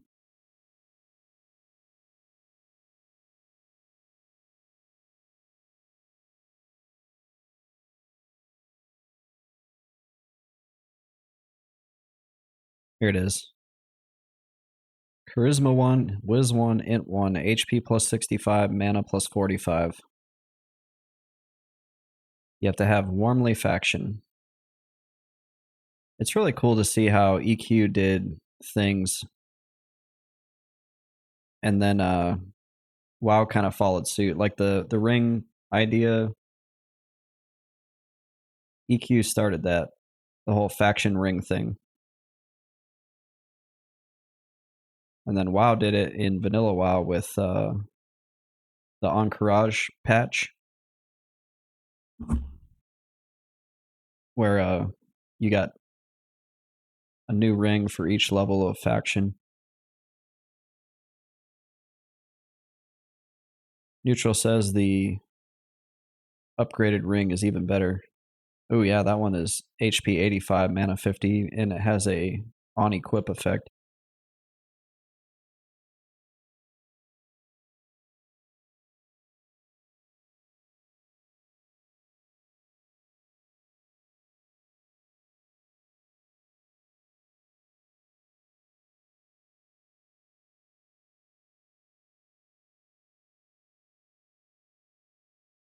So the adept heals are not as bad as the legate heals.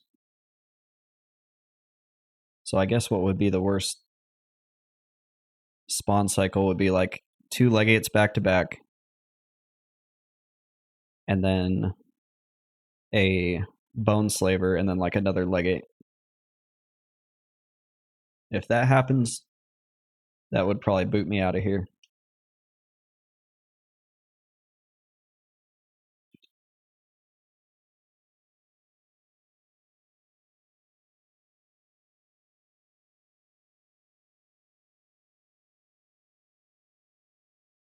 That was weird. I tried to sit down and he just like popped right back up.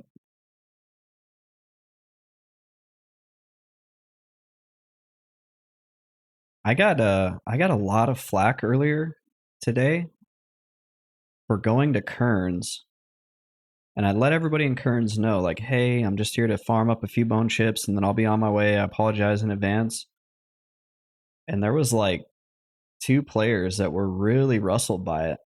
They were like, you're zone disrupting, and somebody else was like, just buy them. And I was like, oh, I'm solo self found, sorry. And they were like, well, you picked the best Zem zone in the game to farm your bone chips, and I was like, yeah, because it takes like 5 or 10 minutes, and it's probably about 20 minutes, and I'll be out of here. They were mad.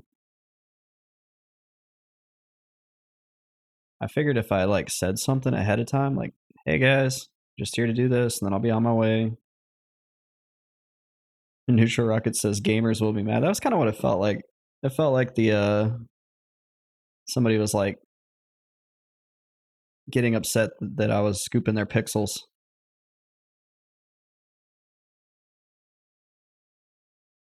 But yeah, I was surprised at like the reaction. Neutral says if it's not that, it's something else. Well, the funny thing was, the two people that were the angriest were twink monks. So they're just like in there, like twinked, murdering everything. They're the thing they're accusing me of like monopolizing the zone. They're already basically doing. Like I'm pretty sure these dudes were killing faster than me. And there was actual low level people in there trying to get experience, and these guys were just like murdering entire floors. And I was like, at least I'm transparent about it.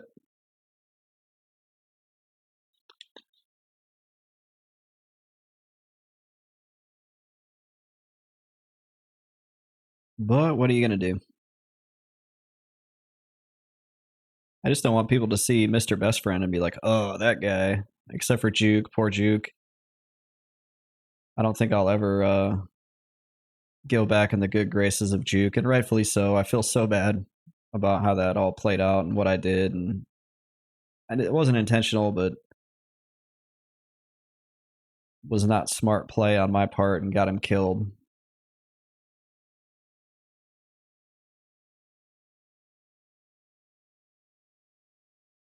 Got us another skin. Stack up them skins. Up to 5. I actually named the video of that whole saga "I'm sorry, Juke" and put it on YouTube. I thought about not posting it, but it's not like that's not being transparent either.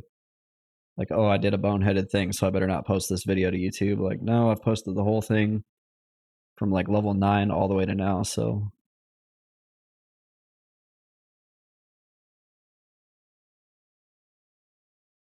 old Juke. I even offered to like research spells for him. He was like, nope, don't want it. I was like, okay, sorry. Okay.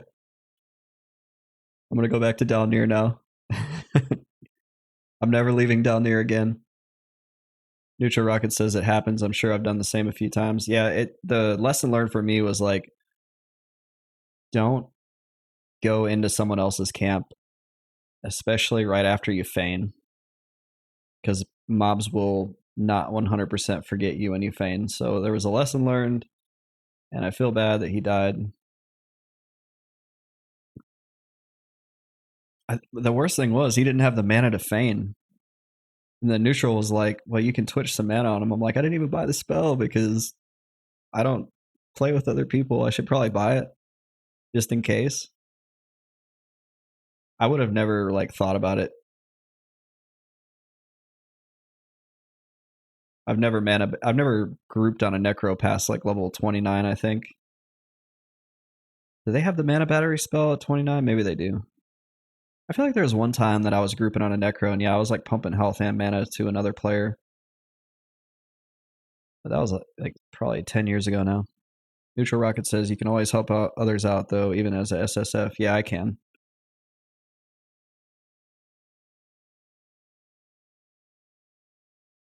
I'll make exceptions like that where it's like I'll help out people. I just can't take anything for it. Like it's kind of on a case by case of like if I'm able to help someone, and then if I end up getting experience for a kill that they're also killing, it's kind of like, what are you gonna do? It's not like I'm gaming the system by doing that all the time. Future Rocket says, that's one fun thing I like to do is to find someone who is alone and just help them out with whatever random thing they're doing that brings me joy. Yeah. One of my favorite things to do on online games is in Diablo 2, I like taking my like full stash when I played online and just getting rid of tons of like low level stuff and stuff that nobody or that I'm never going to use.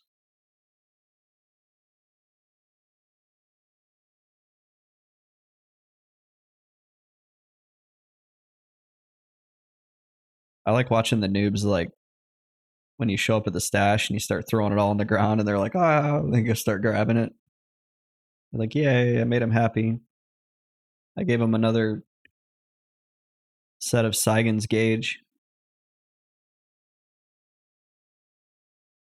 Fun fact, this was almost going to be a Diablo 2 stream. If I hadn't developed like a wrist injury from playing so much Diablo 2, it would have been a D2 stream.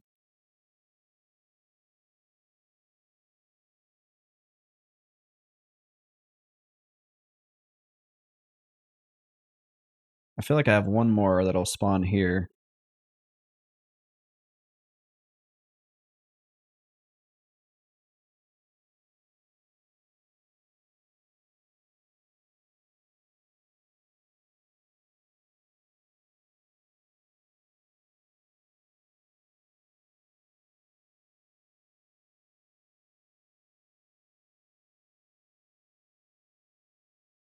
Yeah, the experience here is actually pretty good.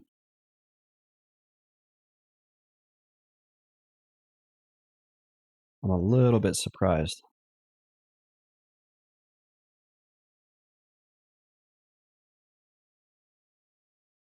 As soon as I got out of 45, the bar started moving. I was like, ooh, look at that.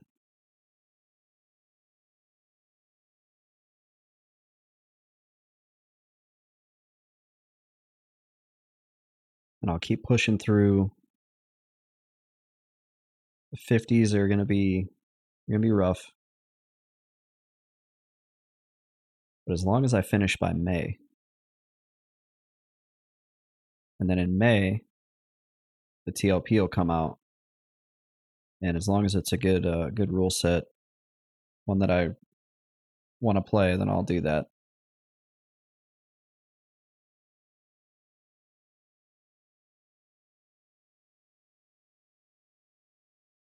Have you ever tried a TLP neutral rockets?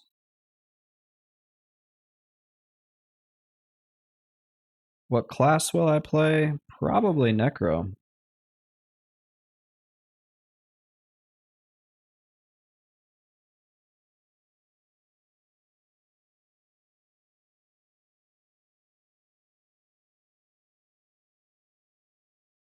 Okay, we can pull these two. I normally don't think about pulling them because I don't want to jeopardize the camp, but we have 8 minutes till the respawn. Neutral Rocket says, yeah, I can't see myself playing any other class with much seriousness. Necro is just too much fun. Or just so fun. Yeah, that's kind of what I'm thinking.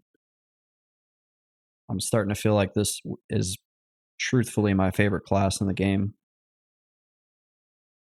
And I played a lot of them. I haven't played a lot of them past 40. I've only played Enchanter, Druid, and Necro past 40. Grimless says, I feel like you haven't played an Enchanter. Unless you're talking about neutral. I have played an Enchanter. I think my Enchanter is 49, 48 or 49. Chanters are fun. I feel like Chanter and Necro, they feel really similar in how they approach problem solving.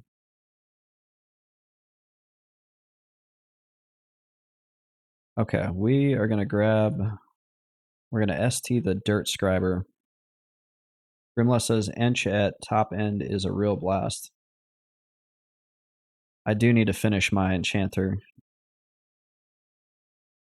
The stuff you can do, the plays that you can pull off, the damage that they can put out it does make them a lot of fun.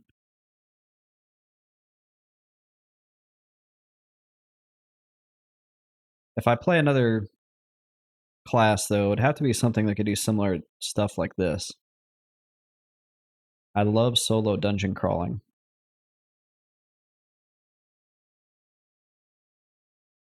And I don't mean like you can do it, like I could come back here on a 60 whatever and wreck all this stuff, but I want to do something where you're doing it at or around the level you're supposed to.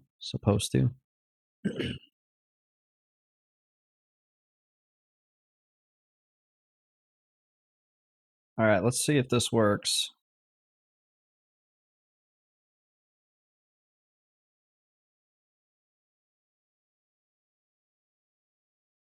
Hopefully no fail. Okay, no fail.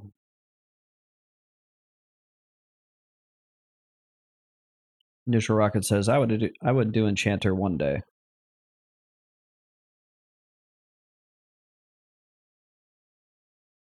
They are really fun. They have a little bit of a learning curve, but I feel like the Necro does too.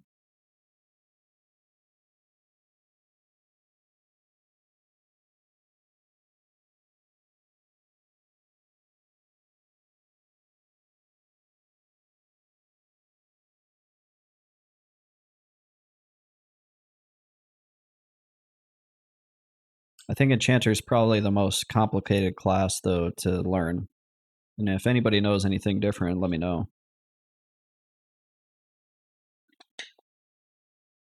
But that I think that seems to be the consensus, like, because Chanters, the difference to me between the Chanter and the Necro is the Necro you can summon a pet and do stuff like this. The Chanter you basically have no pet. Your pet, illusion pet, those are like pretty decent at certain levels, but there's other levels where they're not good. They're not good enough to solo with. And you can't tell them to fight something, so you have no control, no direct control over the Chanter pet. What makes them the most fun, though, is charming, because you can go charm like an absolute monster mob and have it wreck half a zone. Grimless says the Necro pet falls off at 60 even with EOT compared to a charm pet. Oh yeah, nothing's going to beat a charm pet. But Grimless goes on to say Necro can still do amazing stuff in Howling Stones and Chardock.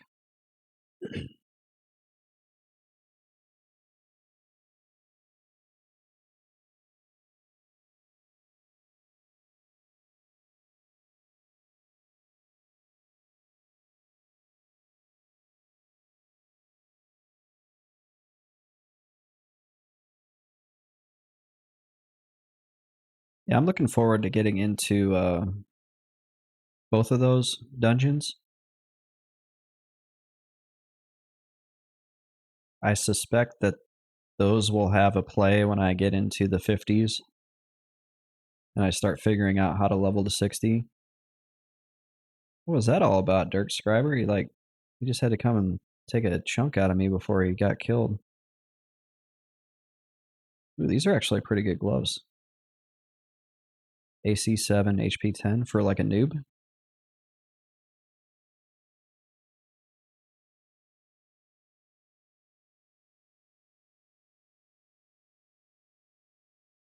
I fear also, though, that those are crowded zones. And I don't like going places that are crowded.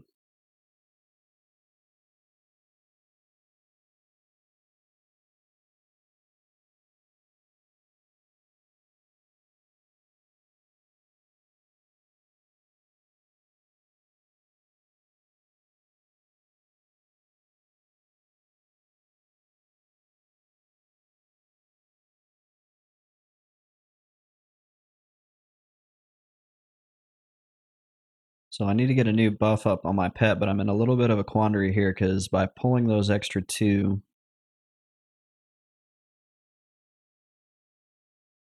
I have eaten my mana down a little bit. I do have a minute 45 seconds till the next spawn. And it's going to be the placeholder, so hopefully we get lucky. I also need to get a new steel skin on me.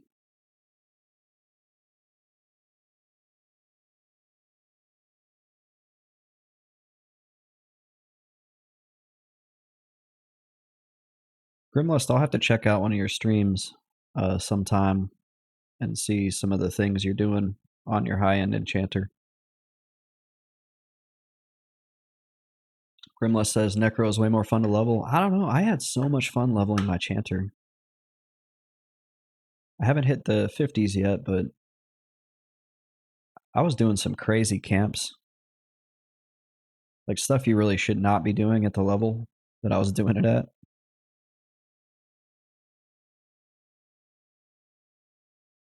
All right, we're going to do the buff because I think the buff pays off. I'm going to throw a See and Viz on top of that buff so that one of these mobs, if they dispel, they hopefully don't dispel the haste.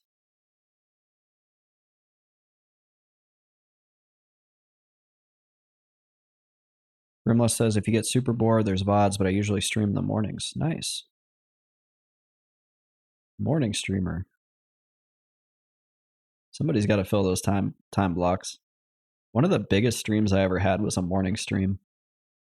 I actually like streaming in the mornings on the weekends because I get more European viewers too. And those guys are fun. So we got a legate. We got the most mana consuming mob we could possibly get. That stinks. We'll see if we can knock him out without letting him heal.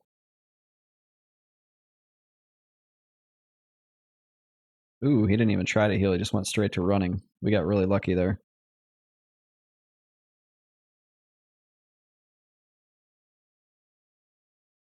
Grimless says, you stream tomorrow?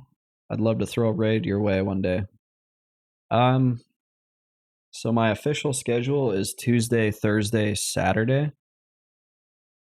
And the only reason why I'm considering streaming tomorrow too is because I'm actually off work because of the holiday. So it's pretty likely that I will be streaming tomorrow.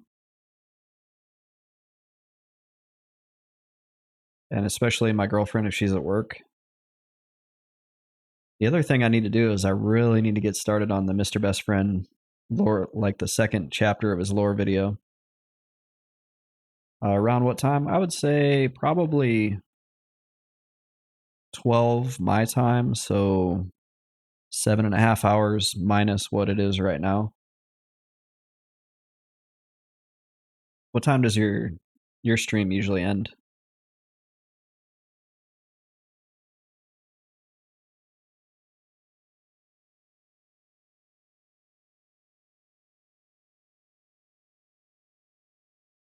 I haven't really bothered rating anybody since I started streaming again. But I usually typically finish streams with less than 10 viewers, so it doesn't really come to mind. But EQ is such a small market on Twitch that even 10 viewers is decent. I feel like, especially if you're a P99 streamer.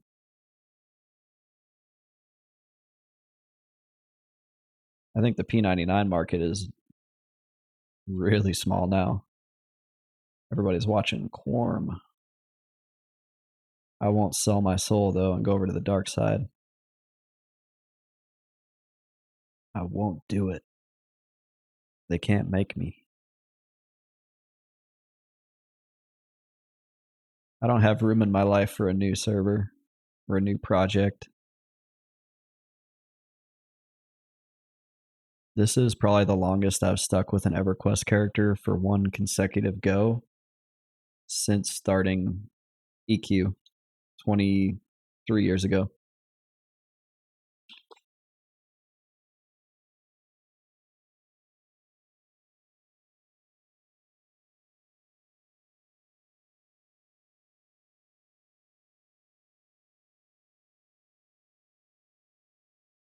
It's been a good time though. I've really enjoyed doing the Solo Self Found. I've been enjoying the streaming. The Necro is a great class to do this on.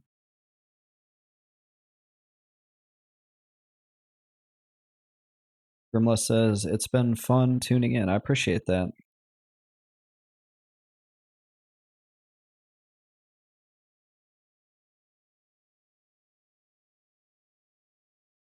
I've done a lot of tweaking with the microphone. I'm still listening to it every day after I finish streaming. I listen to it and make little adjustments. Keep keep always looking for ways to improve. Made a new YouTube thumbnail today.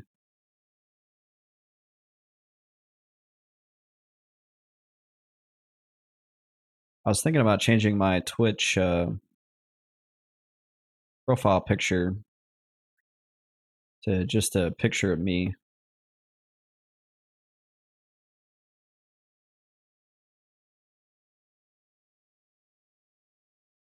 Seems to be the thing all the cool kids are doing.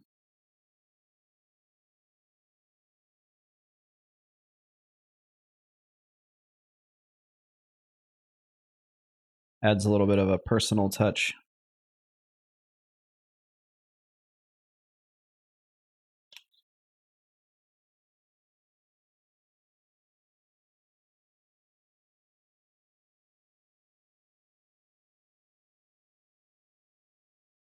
I can't believe I've gotten almost half a level here today. Sora was fun, but I'm glad to be doing something different.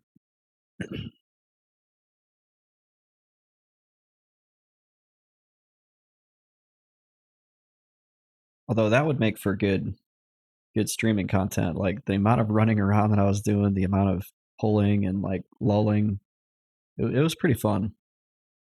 I just think I'm too high level to get any meaningful experience out there now.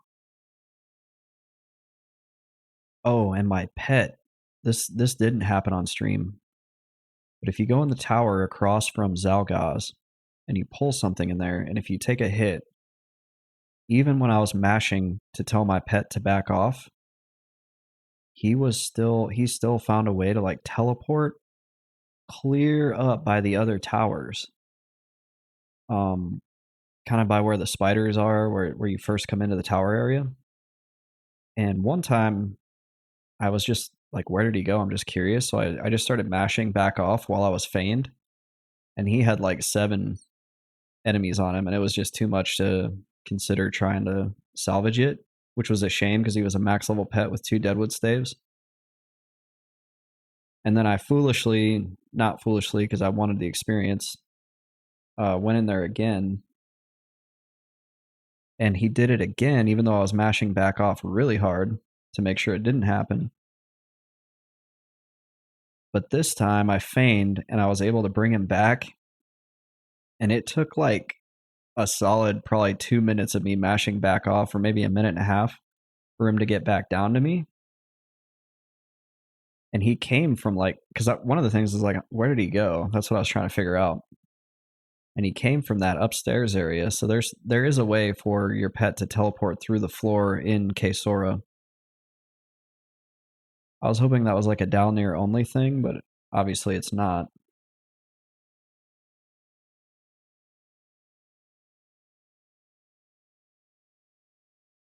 Because down near is bad. You like let your pet move an inch and he's like, I'm gone, man. I'm going back up to the 2nd floor. I'll bring you a lumpy goo. And sometimes on the 3rd floor, you can see if enemies above have pets, like on the 1st floor, like all those coerced revenants, coerced necromancers, whatever they are, you'll see their pets wandering around, like clipping through the walls. It's really scary. Hey, I'm Kevin. Welcome back. So good to see you. I haven't seen you in a minute. How you doing?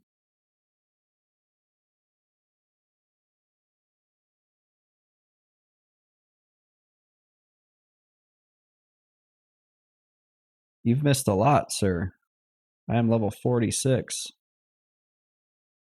And Kevin says, it has been a wild, hectic few weeks for me. Not much Twitch. That's okay. Yeah, real life is a priority for sure. Oh, yeah, I wasn't trying to make you feel guilty. Good to see you going strong. Nice. Yeah, thank you. And hopefully things are good for you. The holidays are busy. They're kind of rough. It's supposed to be a time where everybody's relaxed, but it can end up being less relaxing and more stressful. Kevin says, I've been keeping up a bit on YouTube. Thank you for watching the YouTube videos. I appreciate that. Pardon the audio as I continue to work out the kinks with the new microphone. I listen to some of them and I'm like, it just wasn't the best. I need to do this. I need to do this. Kevin says, I'm an accountant, so it's busy season right now. Mike sounds great to me right now. Thank you. Yeah, I'm going to listen to it when we're done here. There were some things I heard on the one yesterday where I was like, I need to fix that and I need to fix that now.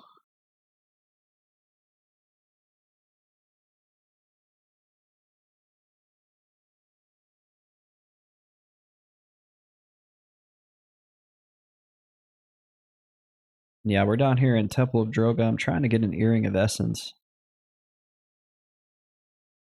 Kevin says, I saw the Juke debacle. I'm sorry, Juke.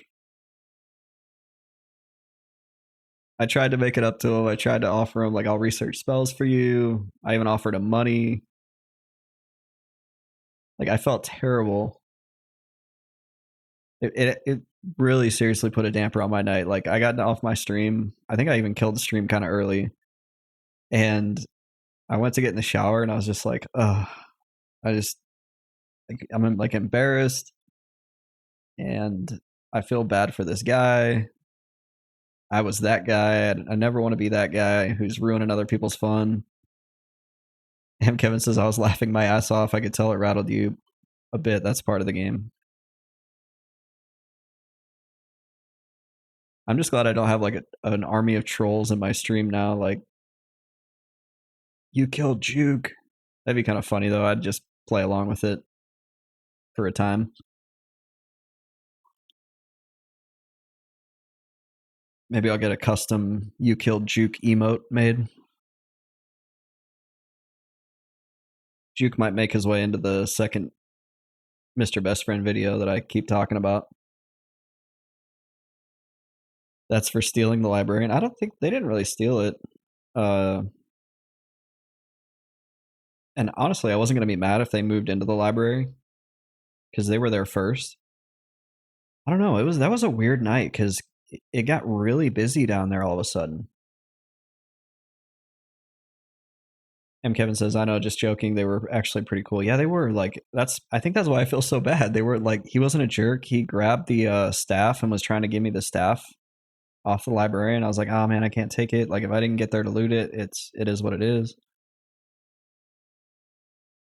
So I told him I couldn't trade. And when I offered him money, guess what he said? If you watched it, you already know. He was like, oh, so you can trade now? I was like, I can trade off. I just can't trade on, man. Kevin says, I love how he was like a disappointed parent. Yeah, he was. He was like, I'm not mad, just annoyed. I was like, oh, I'm sorry. Won't do it again.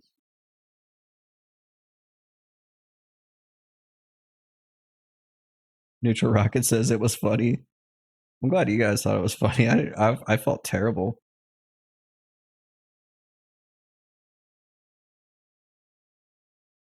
I probably wouldn't have felt as bad if I wasn't like streaming the whole thing too. I didn't have my nuke teed up, so this guy got a nice meaty heal off. Please kick that heal, pet. Please kick the heal. There we go.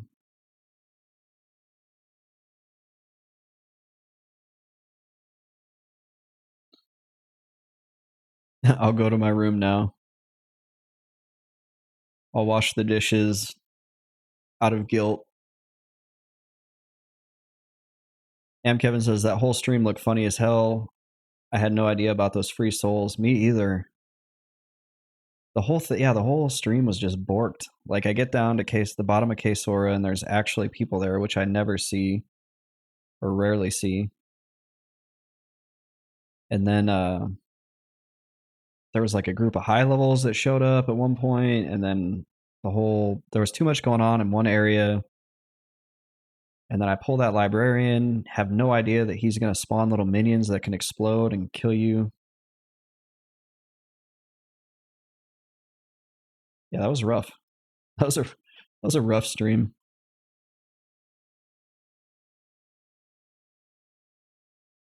Neutral Rocket says you almost killed them with that too. I know. I'm like,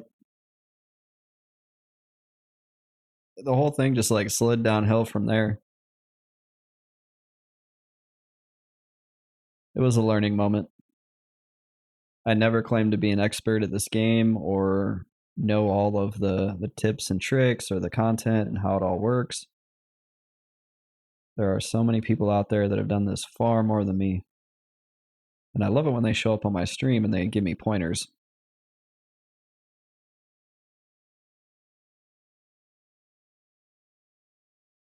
Neutral Rocket says, Mr. Nice Guy, expert at griefing. Unintentional and making it look innocent. I have video proof that is not the case. Kevin says, I love this game, and the best part is I still haven't seen like 50%. That's how I feel. I'm almost like, why stop playing Mr. Best Friend at level 60? Because I have never done any of the really like big bosses or any of the cool raids. Then again, if I do something like that in one of the raids, I'll probably get screamed at over Discord. The worst though, oh my gosh, you guys! I watched a Dark Age of Camelot PvP video. This dude was getting like screamed at, and he just like he handled it well. Like he was just laughing.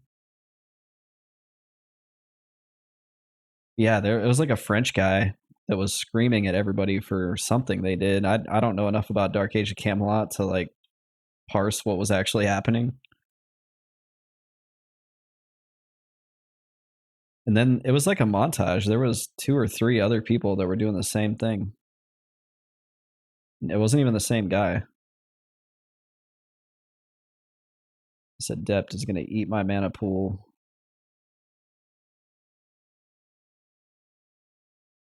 We may have to let the second one go. 25% mana.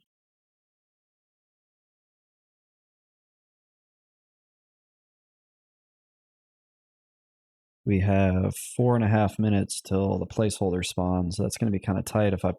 We'll kind of assess based off what it is. If it's a legate or a adept, we're going to leave it alone. M. Kevin says, I used to be that guy screaming back. I was a psycho in the Halo 2 days. I also saw like a YouTube short or a TikTok where a guild master was basically trying to ninja loot one of the Velius items from a raid mob or something, and was like trying to change the loot rules on the fly to help himself. And the other guy who was contesting the item, he was like not having it. But he was polite too. M. Kevin says, you ever have that happen in a GDKP run in WoW? No, so, well, maybe sort of like way back in the day. Oh yeah, it's an adept. We're gonna leave him. If I try to kill that adept, I won't have the mana to keep the room broken. We're not gonna do that. We're not foolish enough to attempt that. And Kevin says, I'm talking about recent WoW Classic. Yeah, so my experience on WoW Classic was really good, actually. I had the first guild I was in, they used, they didn't use GDKP. They used, oh wait, GDKP, that's the gold. They try to change the gold rules. That's messed up. I was thinking regular DKP. Oh yeah, I could see that being people getting greedy and changing the rules. Actually, I'm just going to keep this because I organized the run. It's like, yeah, but you're getting a cut of the money too. It was cool, yeah. So Am Kevin says I would only go to make money. It was cool how you could make money raiding. even though you already raided X number of times a week. But raids were fun. WoW Classic raids are fun. But no, my first guild was some sort of weighted loot system where you didn't get like everybody got like the same amount of credit for showing up, and then like if you took an item, it bumped you back on like a priority list, so you could contest for an item, and then whoever had priority would get the item. And there was like some more rules that kind of made it more nuanced than that. And I did that, and it worked out okay. Everybody gets their tier gear anyway because it drops every week. And really, the only ones that like really set you back was the big weapons, like your big ticket items. So that worked. And then I left that guild later on, not because of any drama or loot reasons. And I went to a guild that had loot council, and I was like, ooh, loot council. And the person who recruited me was like, just trust me, they are 100% transparent. Like, and then I found out these were the actual people like running the game. Like it was literal, not just GMs, but like the developers. And those guys were super on the even with the loot council. And I pretty much credit that to the fact that they run a business for their life, for their lifestyle or career. Usually where you run into issues is when your guild master is like a gas station clerk or whatever, not throwing shade at gas station clerks, but like they're not used to managing like a lot of people and balancing processes. And let's see. So Kevin says they would mention reserved items before the raid started, and then they would always claim rare items were reserved when they weren't mentioned. Ah, okay. Best guild I was ever in was Loot Council. Man, we're getting bad luck on Dregzak.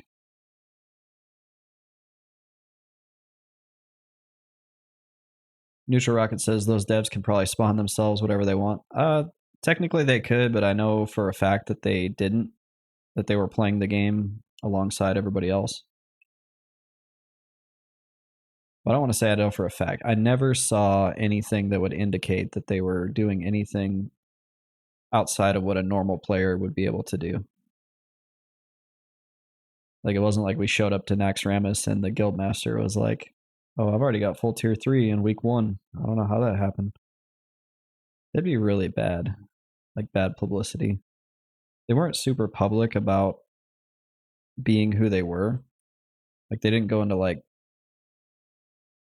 World Chat or LFG or whatever and tell everybody they were, "Hey, I work at Blizzard. You better shut up." They have GMs for that. In fact, I raided with them for probably about a month before I even knew who they were. And I only found out because they were talking about fixing something while they were in Discord after, like way after a raid. Like, you know how people hang out in the Discord after a raid for a couple hours? It was during that period one of the guys said, "Oh, we need to fix this." And I was like, "Say what?" M. Kevin says, "It's crazy how little I've done Nax compared to the other classic raids." Oh, you got to do it, man. Nax is the best. Hands down, my favorite raid. It's got trash, a lot of trash, but not as much as AQ. Honestly, AQ is my least favorite raid.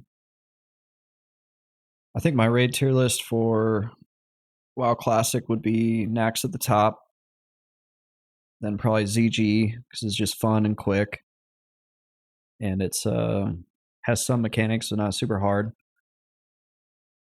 Then BWL, then MC, then AQ. AQ, I did not like AQ. I was a hunter though, so I had to pull all that trash. M. Kevin says Nax was the death of P servers. The farthest I ever got on a P server was ZG.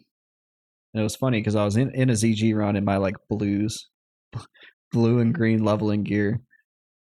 And it was with a bunch of Europeans that were like struggling hard. And so I started trying to explain the fights, and then next thing you know, they're like, "You need to lead this raid."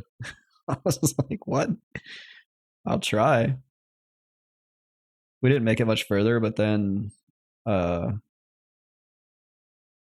on week one, I ended up leading ZG in WoW Classic because I had a little bit of experience.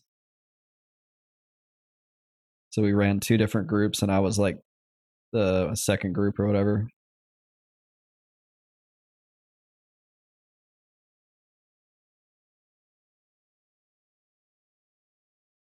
Kevin says, when a P server. Oh, sorry. I've done Nax a ton, but I've done the others probably thousands of times. Wow. And Kevin also says, when a P server started approaching AQ, Nax population would absolutely nosedive for fresh. Oh, yeah, that's so obnoxious. The new server would come out and everybody would jump ship. I remember one server I was on, I never made it probably past like level, I was probably like level 42. I had a mount. I remember having a mount because I fished a bunch of savory deviates and sold them to the people to cook them into deviate delights. So I made my mount money, got my mount. I think I quit for a couple weeks. And when I logged back in, there was like 40 people on the whole horde side. 40. Not even enough to fill a raid. Well, just enough to fill a raid, but not all of them were in a raid. And I was like, what happened? And I asked somebody else in Orgrimmar, and they told me a new server had come out and everybody left. And Kevin says, that's why Nost was the goat. It really is obnoxious. Yeah. I didn't like Nost. Sorry. I didn't like the view distance, but I heard the raids were scripted really well. I just didn't like how I couldn't see anything until I walked right up on top of it.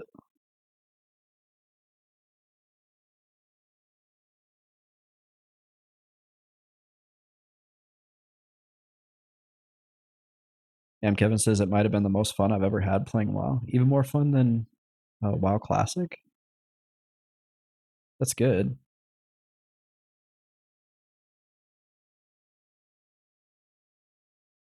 I had more fun in WoW Classic than in WoW Vanilla.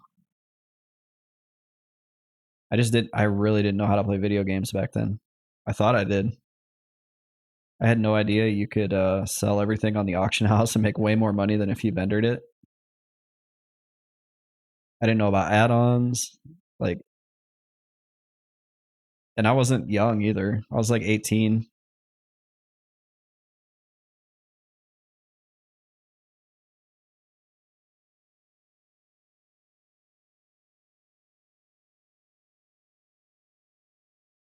Kevin says, yeah, because Blizzard ruined WoW Classic with no faction balance and the release of PvP with no BGs.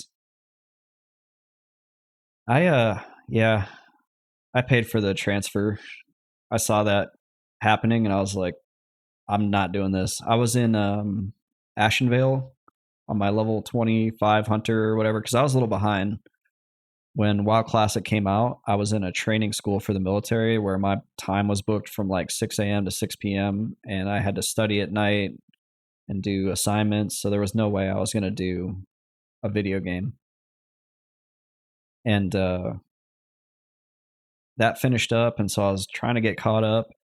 And then phase two came out, and I'm over here in Ashenvale with my ex wife, and we're just running around questing, having a good time. And a troll is riding through Ashenvale yelling, "Go back to retail." Even though he's horde, it like he translated it over and killed us. And I was like, okay, that's weird. And then slowly at like maybe that continued for about 3 days, and I was like, I'm done.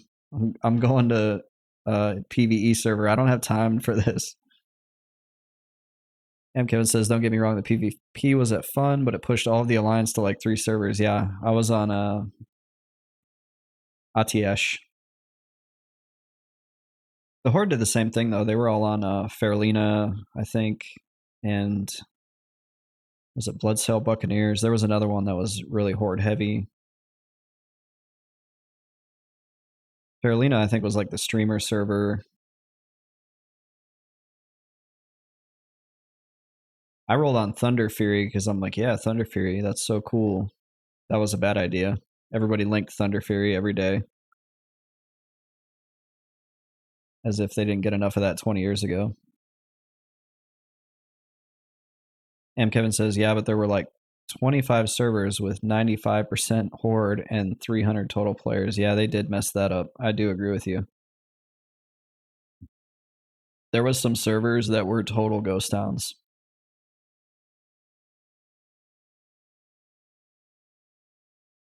To the point where you really started to question, like, what are they doing? Like, why have they not fixed this? Merge these 3 servers into one or something.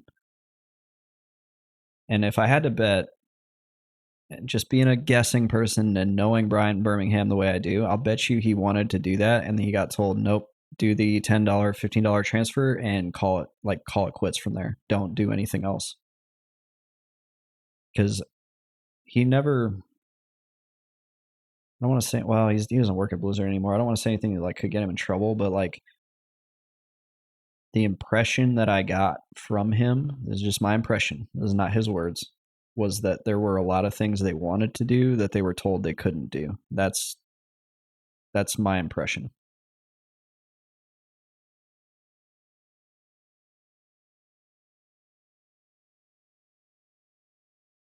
Ham Kevin says, I got stuck on one of those in TBC. Was it like a nightmare? Like you couldn't even get a run for like heroic Akendone? You're like, I just want to farm my Kara key. I'm begging people on the forums because this is back in the day. They didn't have Discord. I was on a server like that for a little bit in Wrath because they offered free transfers. And I knew that it was going to be really busy on the server I was on. So I jumped servers to a realm called Dentarg. And it was like that. It was like 50 people online at any given point. And I asked somebody that was there, I was like, does anybody raid here? And the guy was like, there was one raiding guild full of Koreans. None of them spoke English. They got like the server first and they left. I was like, so I leveled up to 80, 70 to 80 on there, and then I'm out. Went back to my regular server.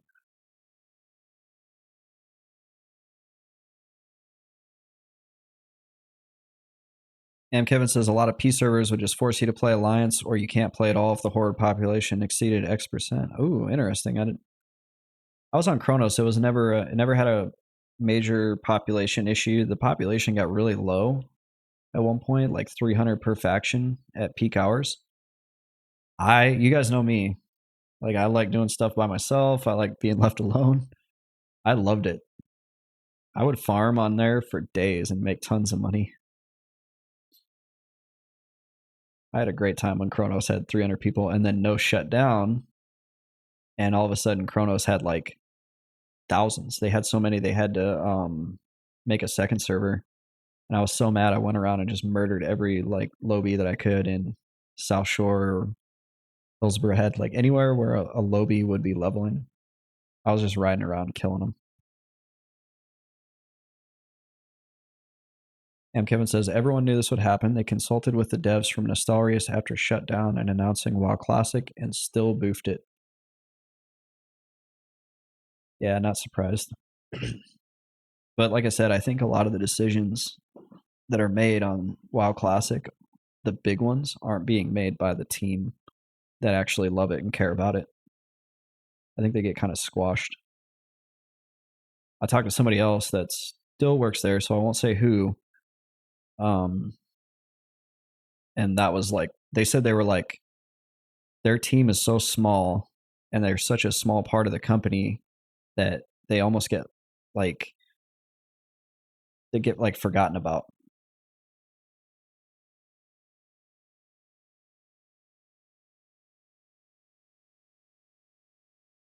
He says it's funny when they have to go to like diversity training or they get called out, like the company gets, basically the company said, we have a diversity problem.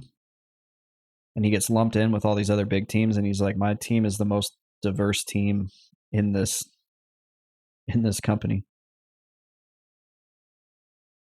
And Kevin says, "Yeah, I don't think anyone who worked on Classic directly had any real input." That was the impression that I got. They were just trying to do a good job. Still, it was still great. WoW Classic was great. I've heard Season of Discovery is still fun. I just decided against it. It wasn't for me, but I'm glad that it's working out for them.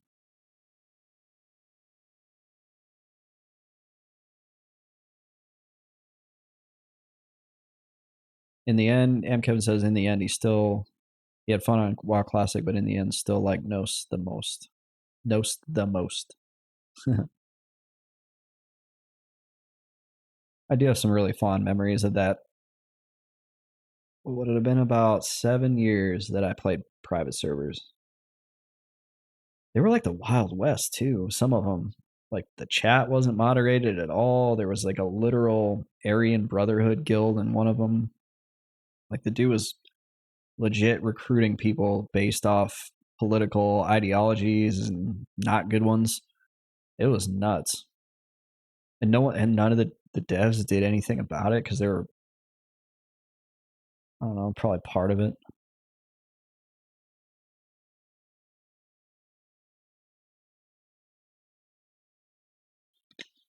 Wildstar was kind of like that in the end too. Not like that, not with the political stuff, but like I used to play Wildstar right up till the end when they shut it down. And I was so bad. I was such a bad troll.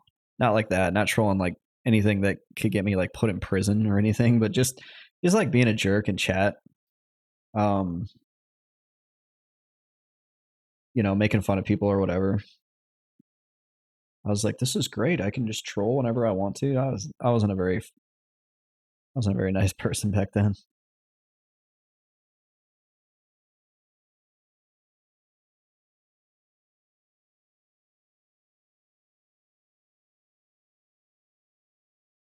Wildstar was so much fun though. I miss it. I miss it every day. I could bring two things back. Bring back my grandma and Wildstar. I love that game. And Kevin says, I forgot about that game. Wasn't that the one who promised a ton, then like didn't release a playable game for years? Yeah, they were.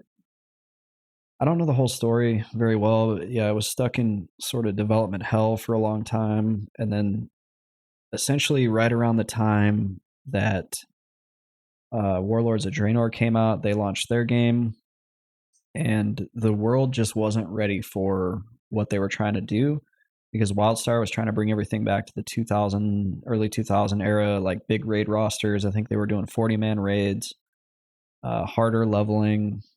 I can't remember if there was an experience penalty on death or not, but essentially making it a classic style or more hardcore MMO. And the world just like wasn't ready for it yet. Like we hadn't completely gotten burned out on retail WoW. M. Kevin says, sounds sort of familiar. Like, I don't know, Pantheon? I try not to be a Pantheon hater. I'm so ambivalent to it now.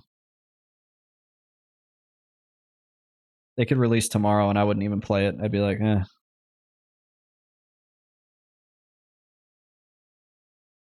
They're not going to release tomorrow. I guarantee it.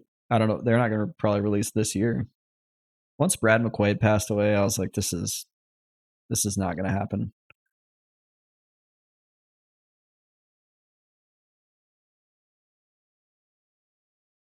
Where is everybody? Where's all the mobs? I kind of messed up and didn't restart my spawn timer, so I'm afraid to pull these ones by the door because I could get a spawn in the middle of it. And I was so busy talking that I didn't pay attention to the last mob. Kevin says, did you watch any of the streams when they lifted the NDA? No. What did you? I didn't know they lifted the NDA. Kevin says it looked relatively fun. Huh. Well, if it comes out and it gets good reviews and not just IGN and Game Ranks or any of those big companies, like actual MMO players talk about it, then I might get interested. Kevin says, yeah, Nathan should have some vids. That's true. I haven't checked out Nathan Napalm. That's how I found out about that guy. It was through Pantheon. I think that was kind of the wave that he rode. He was a big Pantheon supporter.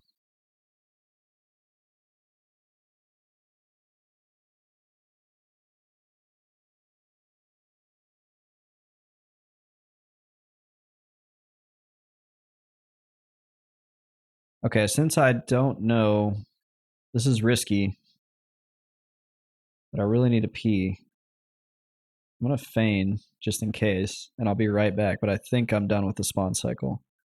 BRB.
Okay.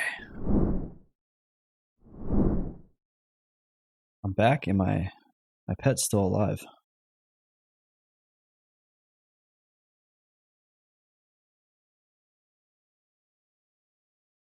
You can really mess yourself up if you don't set a timer. Unfortunately, so I installed PigParse, but it doesn't read all the mobs that die. It reads off when a mob dies, but if you don't get the killing blow, it doesn't register. So it's not 100% solution for a spawn timer, which is unfortunate. So then I thought about getting like just a Windows app. Oh, well, hello there.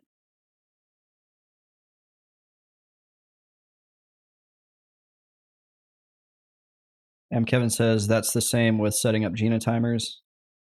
Yeah, I feel like you have to do it manually unless somebody knows something that's more reliable. Neutral Rocket says, I'd like to see an enchanter go pee. That is one of the worst things about playing an enchanter is that you're basically not able to go pee.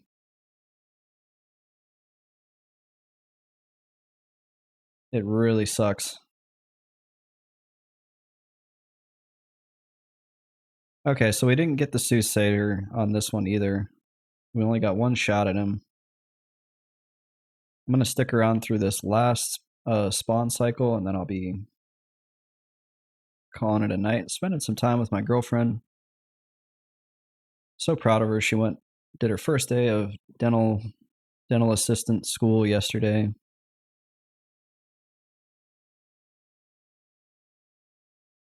Kevin says, you need to set a timer for you have slain X and X has been slain by X. I feel like even then... Okay, it did pick it up here. I feel like you can still be too far away to even pick up the combat text. In a place like this where it's super predictable, you could set up timers for just you gain experience. Then you also have to be in range of your pet to see its melee damage. Yep. So I was thinking maybe I set up one for just you gain experience and I just use it at specific camps like this one. Because here I know I'm only going to kill 5, maybe 7 mobs. But the end goal is I have something you guys can see, like down here, because this is free real estate right now. I haven't had the goals up. I wonder what the goals say. Where are they? Oh, they're hidden. I move them down here. Okay, Sora Library. Oh, we know how that one went. Hide that. Make that goal go away. That goal was not done, and it will never get done. Sorry, Juke.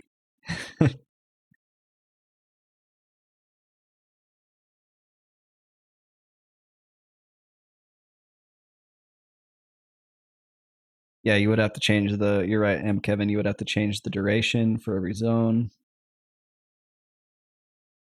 This one, pig parse reads off what zone you're on, which is kind of nice. I just wish it would pick up everything.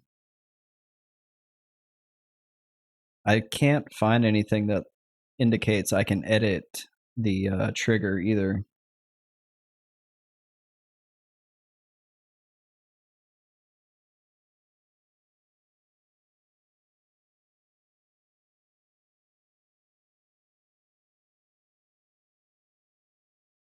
I wish I could get my deadwood staves back from Cabana up here.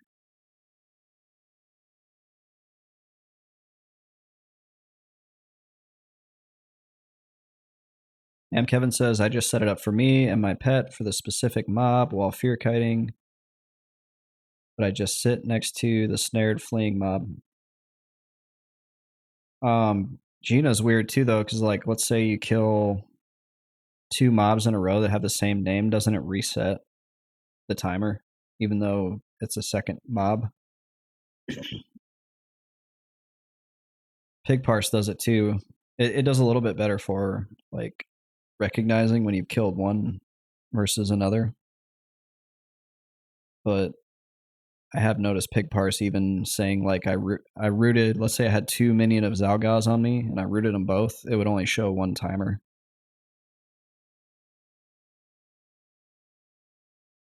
So then you have to mentally think, like, okay, they're about 10 seconds apart. And Kevin says, if I'm just killing everything in a zone, I usually just set a time for the first mob. That's what I've been doing. That's been my standard. Just track that 1 timer and then you know roughly how broken up they are. The only time you really got to deviate from that is if you're in a camp where it can spawn on top of you, and so you might need to track like 2, something, because you don't want to get caught out.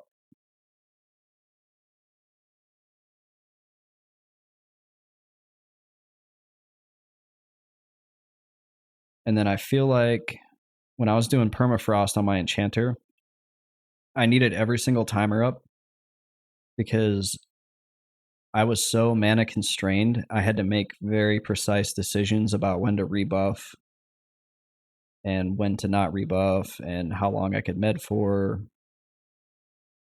I remember that being a very mentally taxing camp. The Goblin Preacher camp. And Kevin says, I've never leveled there. My duo partner really wants to go. I don't know if the Zem is still good, but it was like 144. And I loved it. I made 20 to 26 there in like 4 or 5 hours, I think. I might be lying, or not lying, but exaggerating. But I feel like I went in there at 20. It was really hard to hold down the Goblin Preacher camp. And I struggled through it. It took me like 3 tries to break the camp. And then once I got it going, I just rocked through levels. It was another one of those things where you can't go pee. You're glued to the screen. You're managing a ton of timers.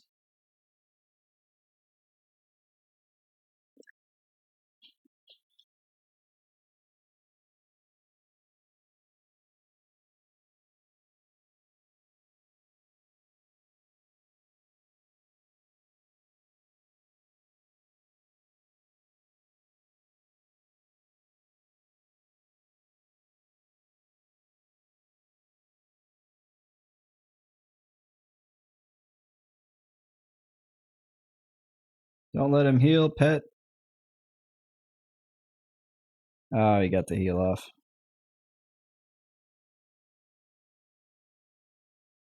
I think I was nuking too earlier. Too earlier. M. Kevin says, I've got a Monster Twink level 17 monk, and he's playing Shammy. Oh, that's a good duo. How twinked is Monster Twinked? What has he got? Fungi?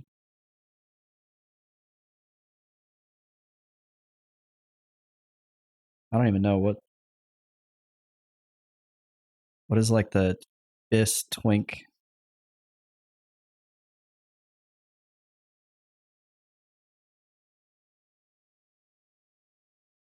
FBSS. Adamantite Staff.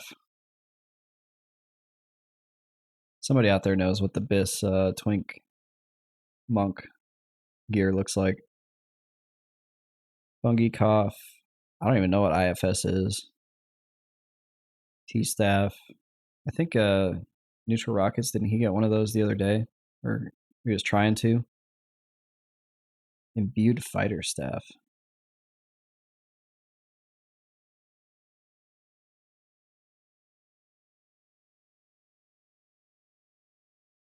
Huh, that doesn't come up on the wiki. Maybe fighting? Fighting staff?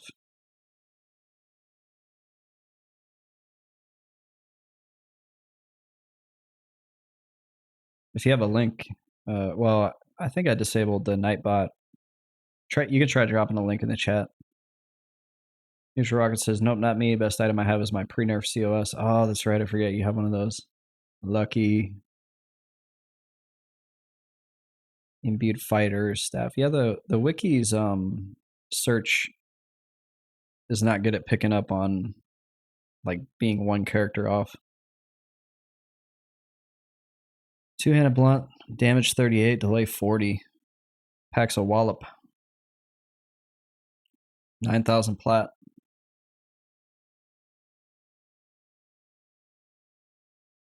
M. Kevin says, I have a pre-nerf COS on green. I play on blue now. I wonder how many accounts are out there that just have crazy wealth on them that no one will ever touch. Kind of like Bitcoin wallets that people die and no one can get their password. I read an article about that. A family was trying to get some guy's Bitcoin wallet. You really got to kill him. Okay. Oof. He's getting close.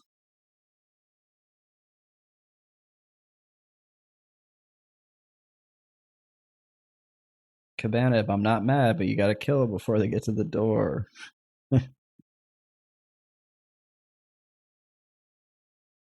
Cloak of Flames. Neutral Rocket says, I saw one go for 30k today. I got mine for 36. Huh, you figured that pre-nerf COS would go up in value over time because it's unobtainable. So you figured it would outpace inflation even. That is weird. Maybe somebody just really needed plat. M. Kevin says, I know of about 3 or 4 on green. I bought mine for 50k.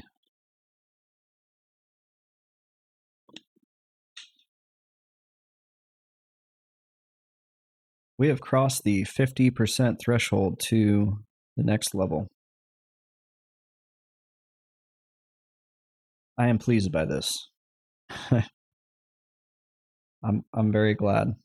Out of the hell level, making progress. Got to power through to 49, not get spells because we don't have the research for them. But at least we'll be 49. We'll have some vendor spells. And then at that point, I'll have to work on finding the research, I guess. But I won't have the skill. Even if I hit 49 and find the research components for the pet or any other exceptional spell, I won't have the research skill to just go research it without a high chance of it failing.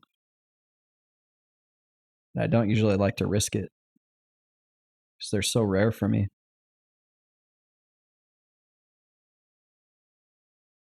Something that's like a minor inconvenience for most players as a solo self found is a total pain.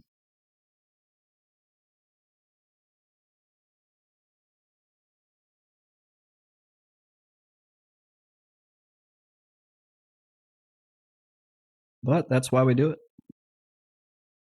So it makes the challenge fun. Otherwise, I'd just be soloing to 60. Necro's probably going to solo anyway.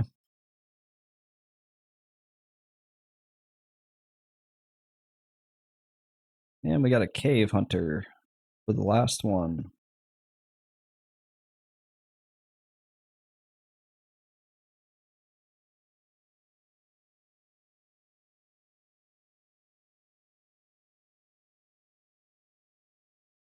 Give me a skin. Ooh, we got one. Bye, Cabanib. You've been a good boy. As for everybody else, thank you for stopping by the stream. I always appreciate your support.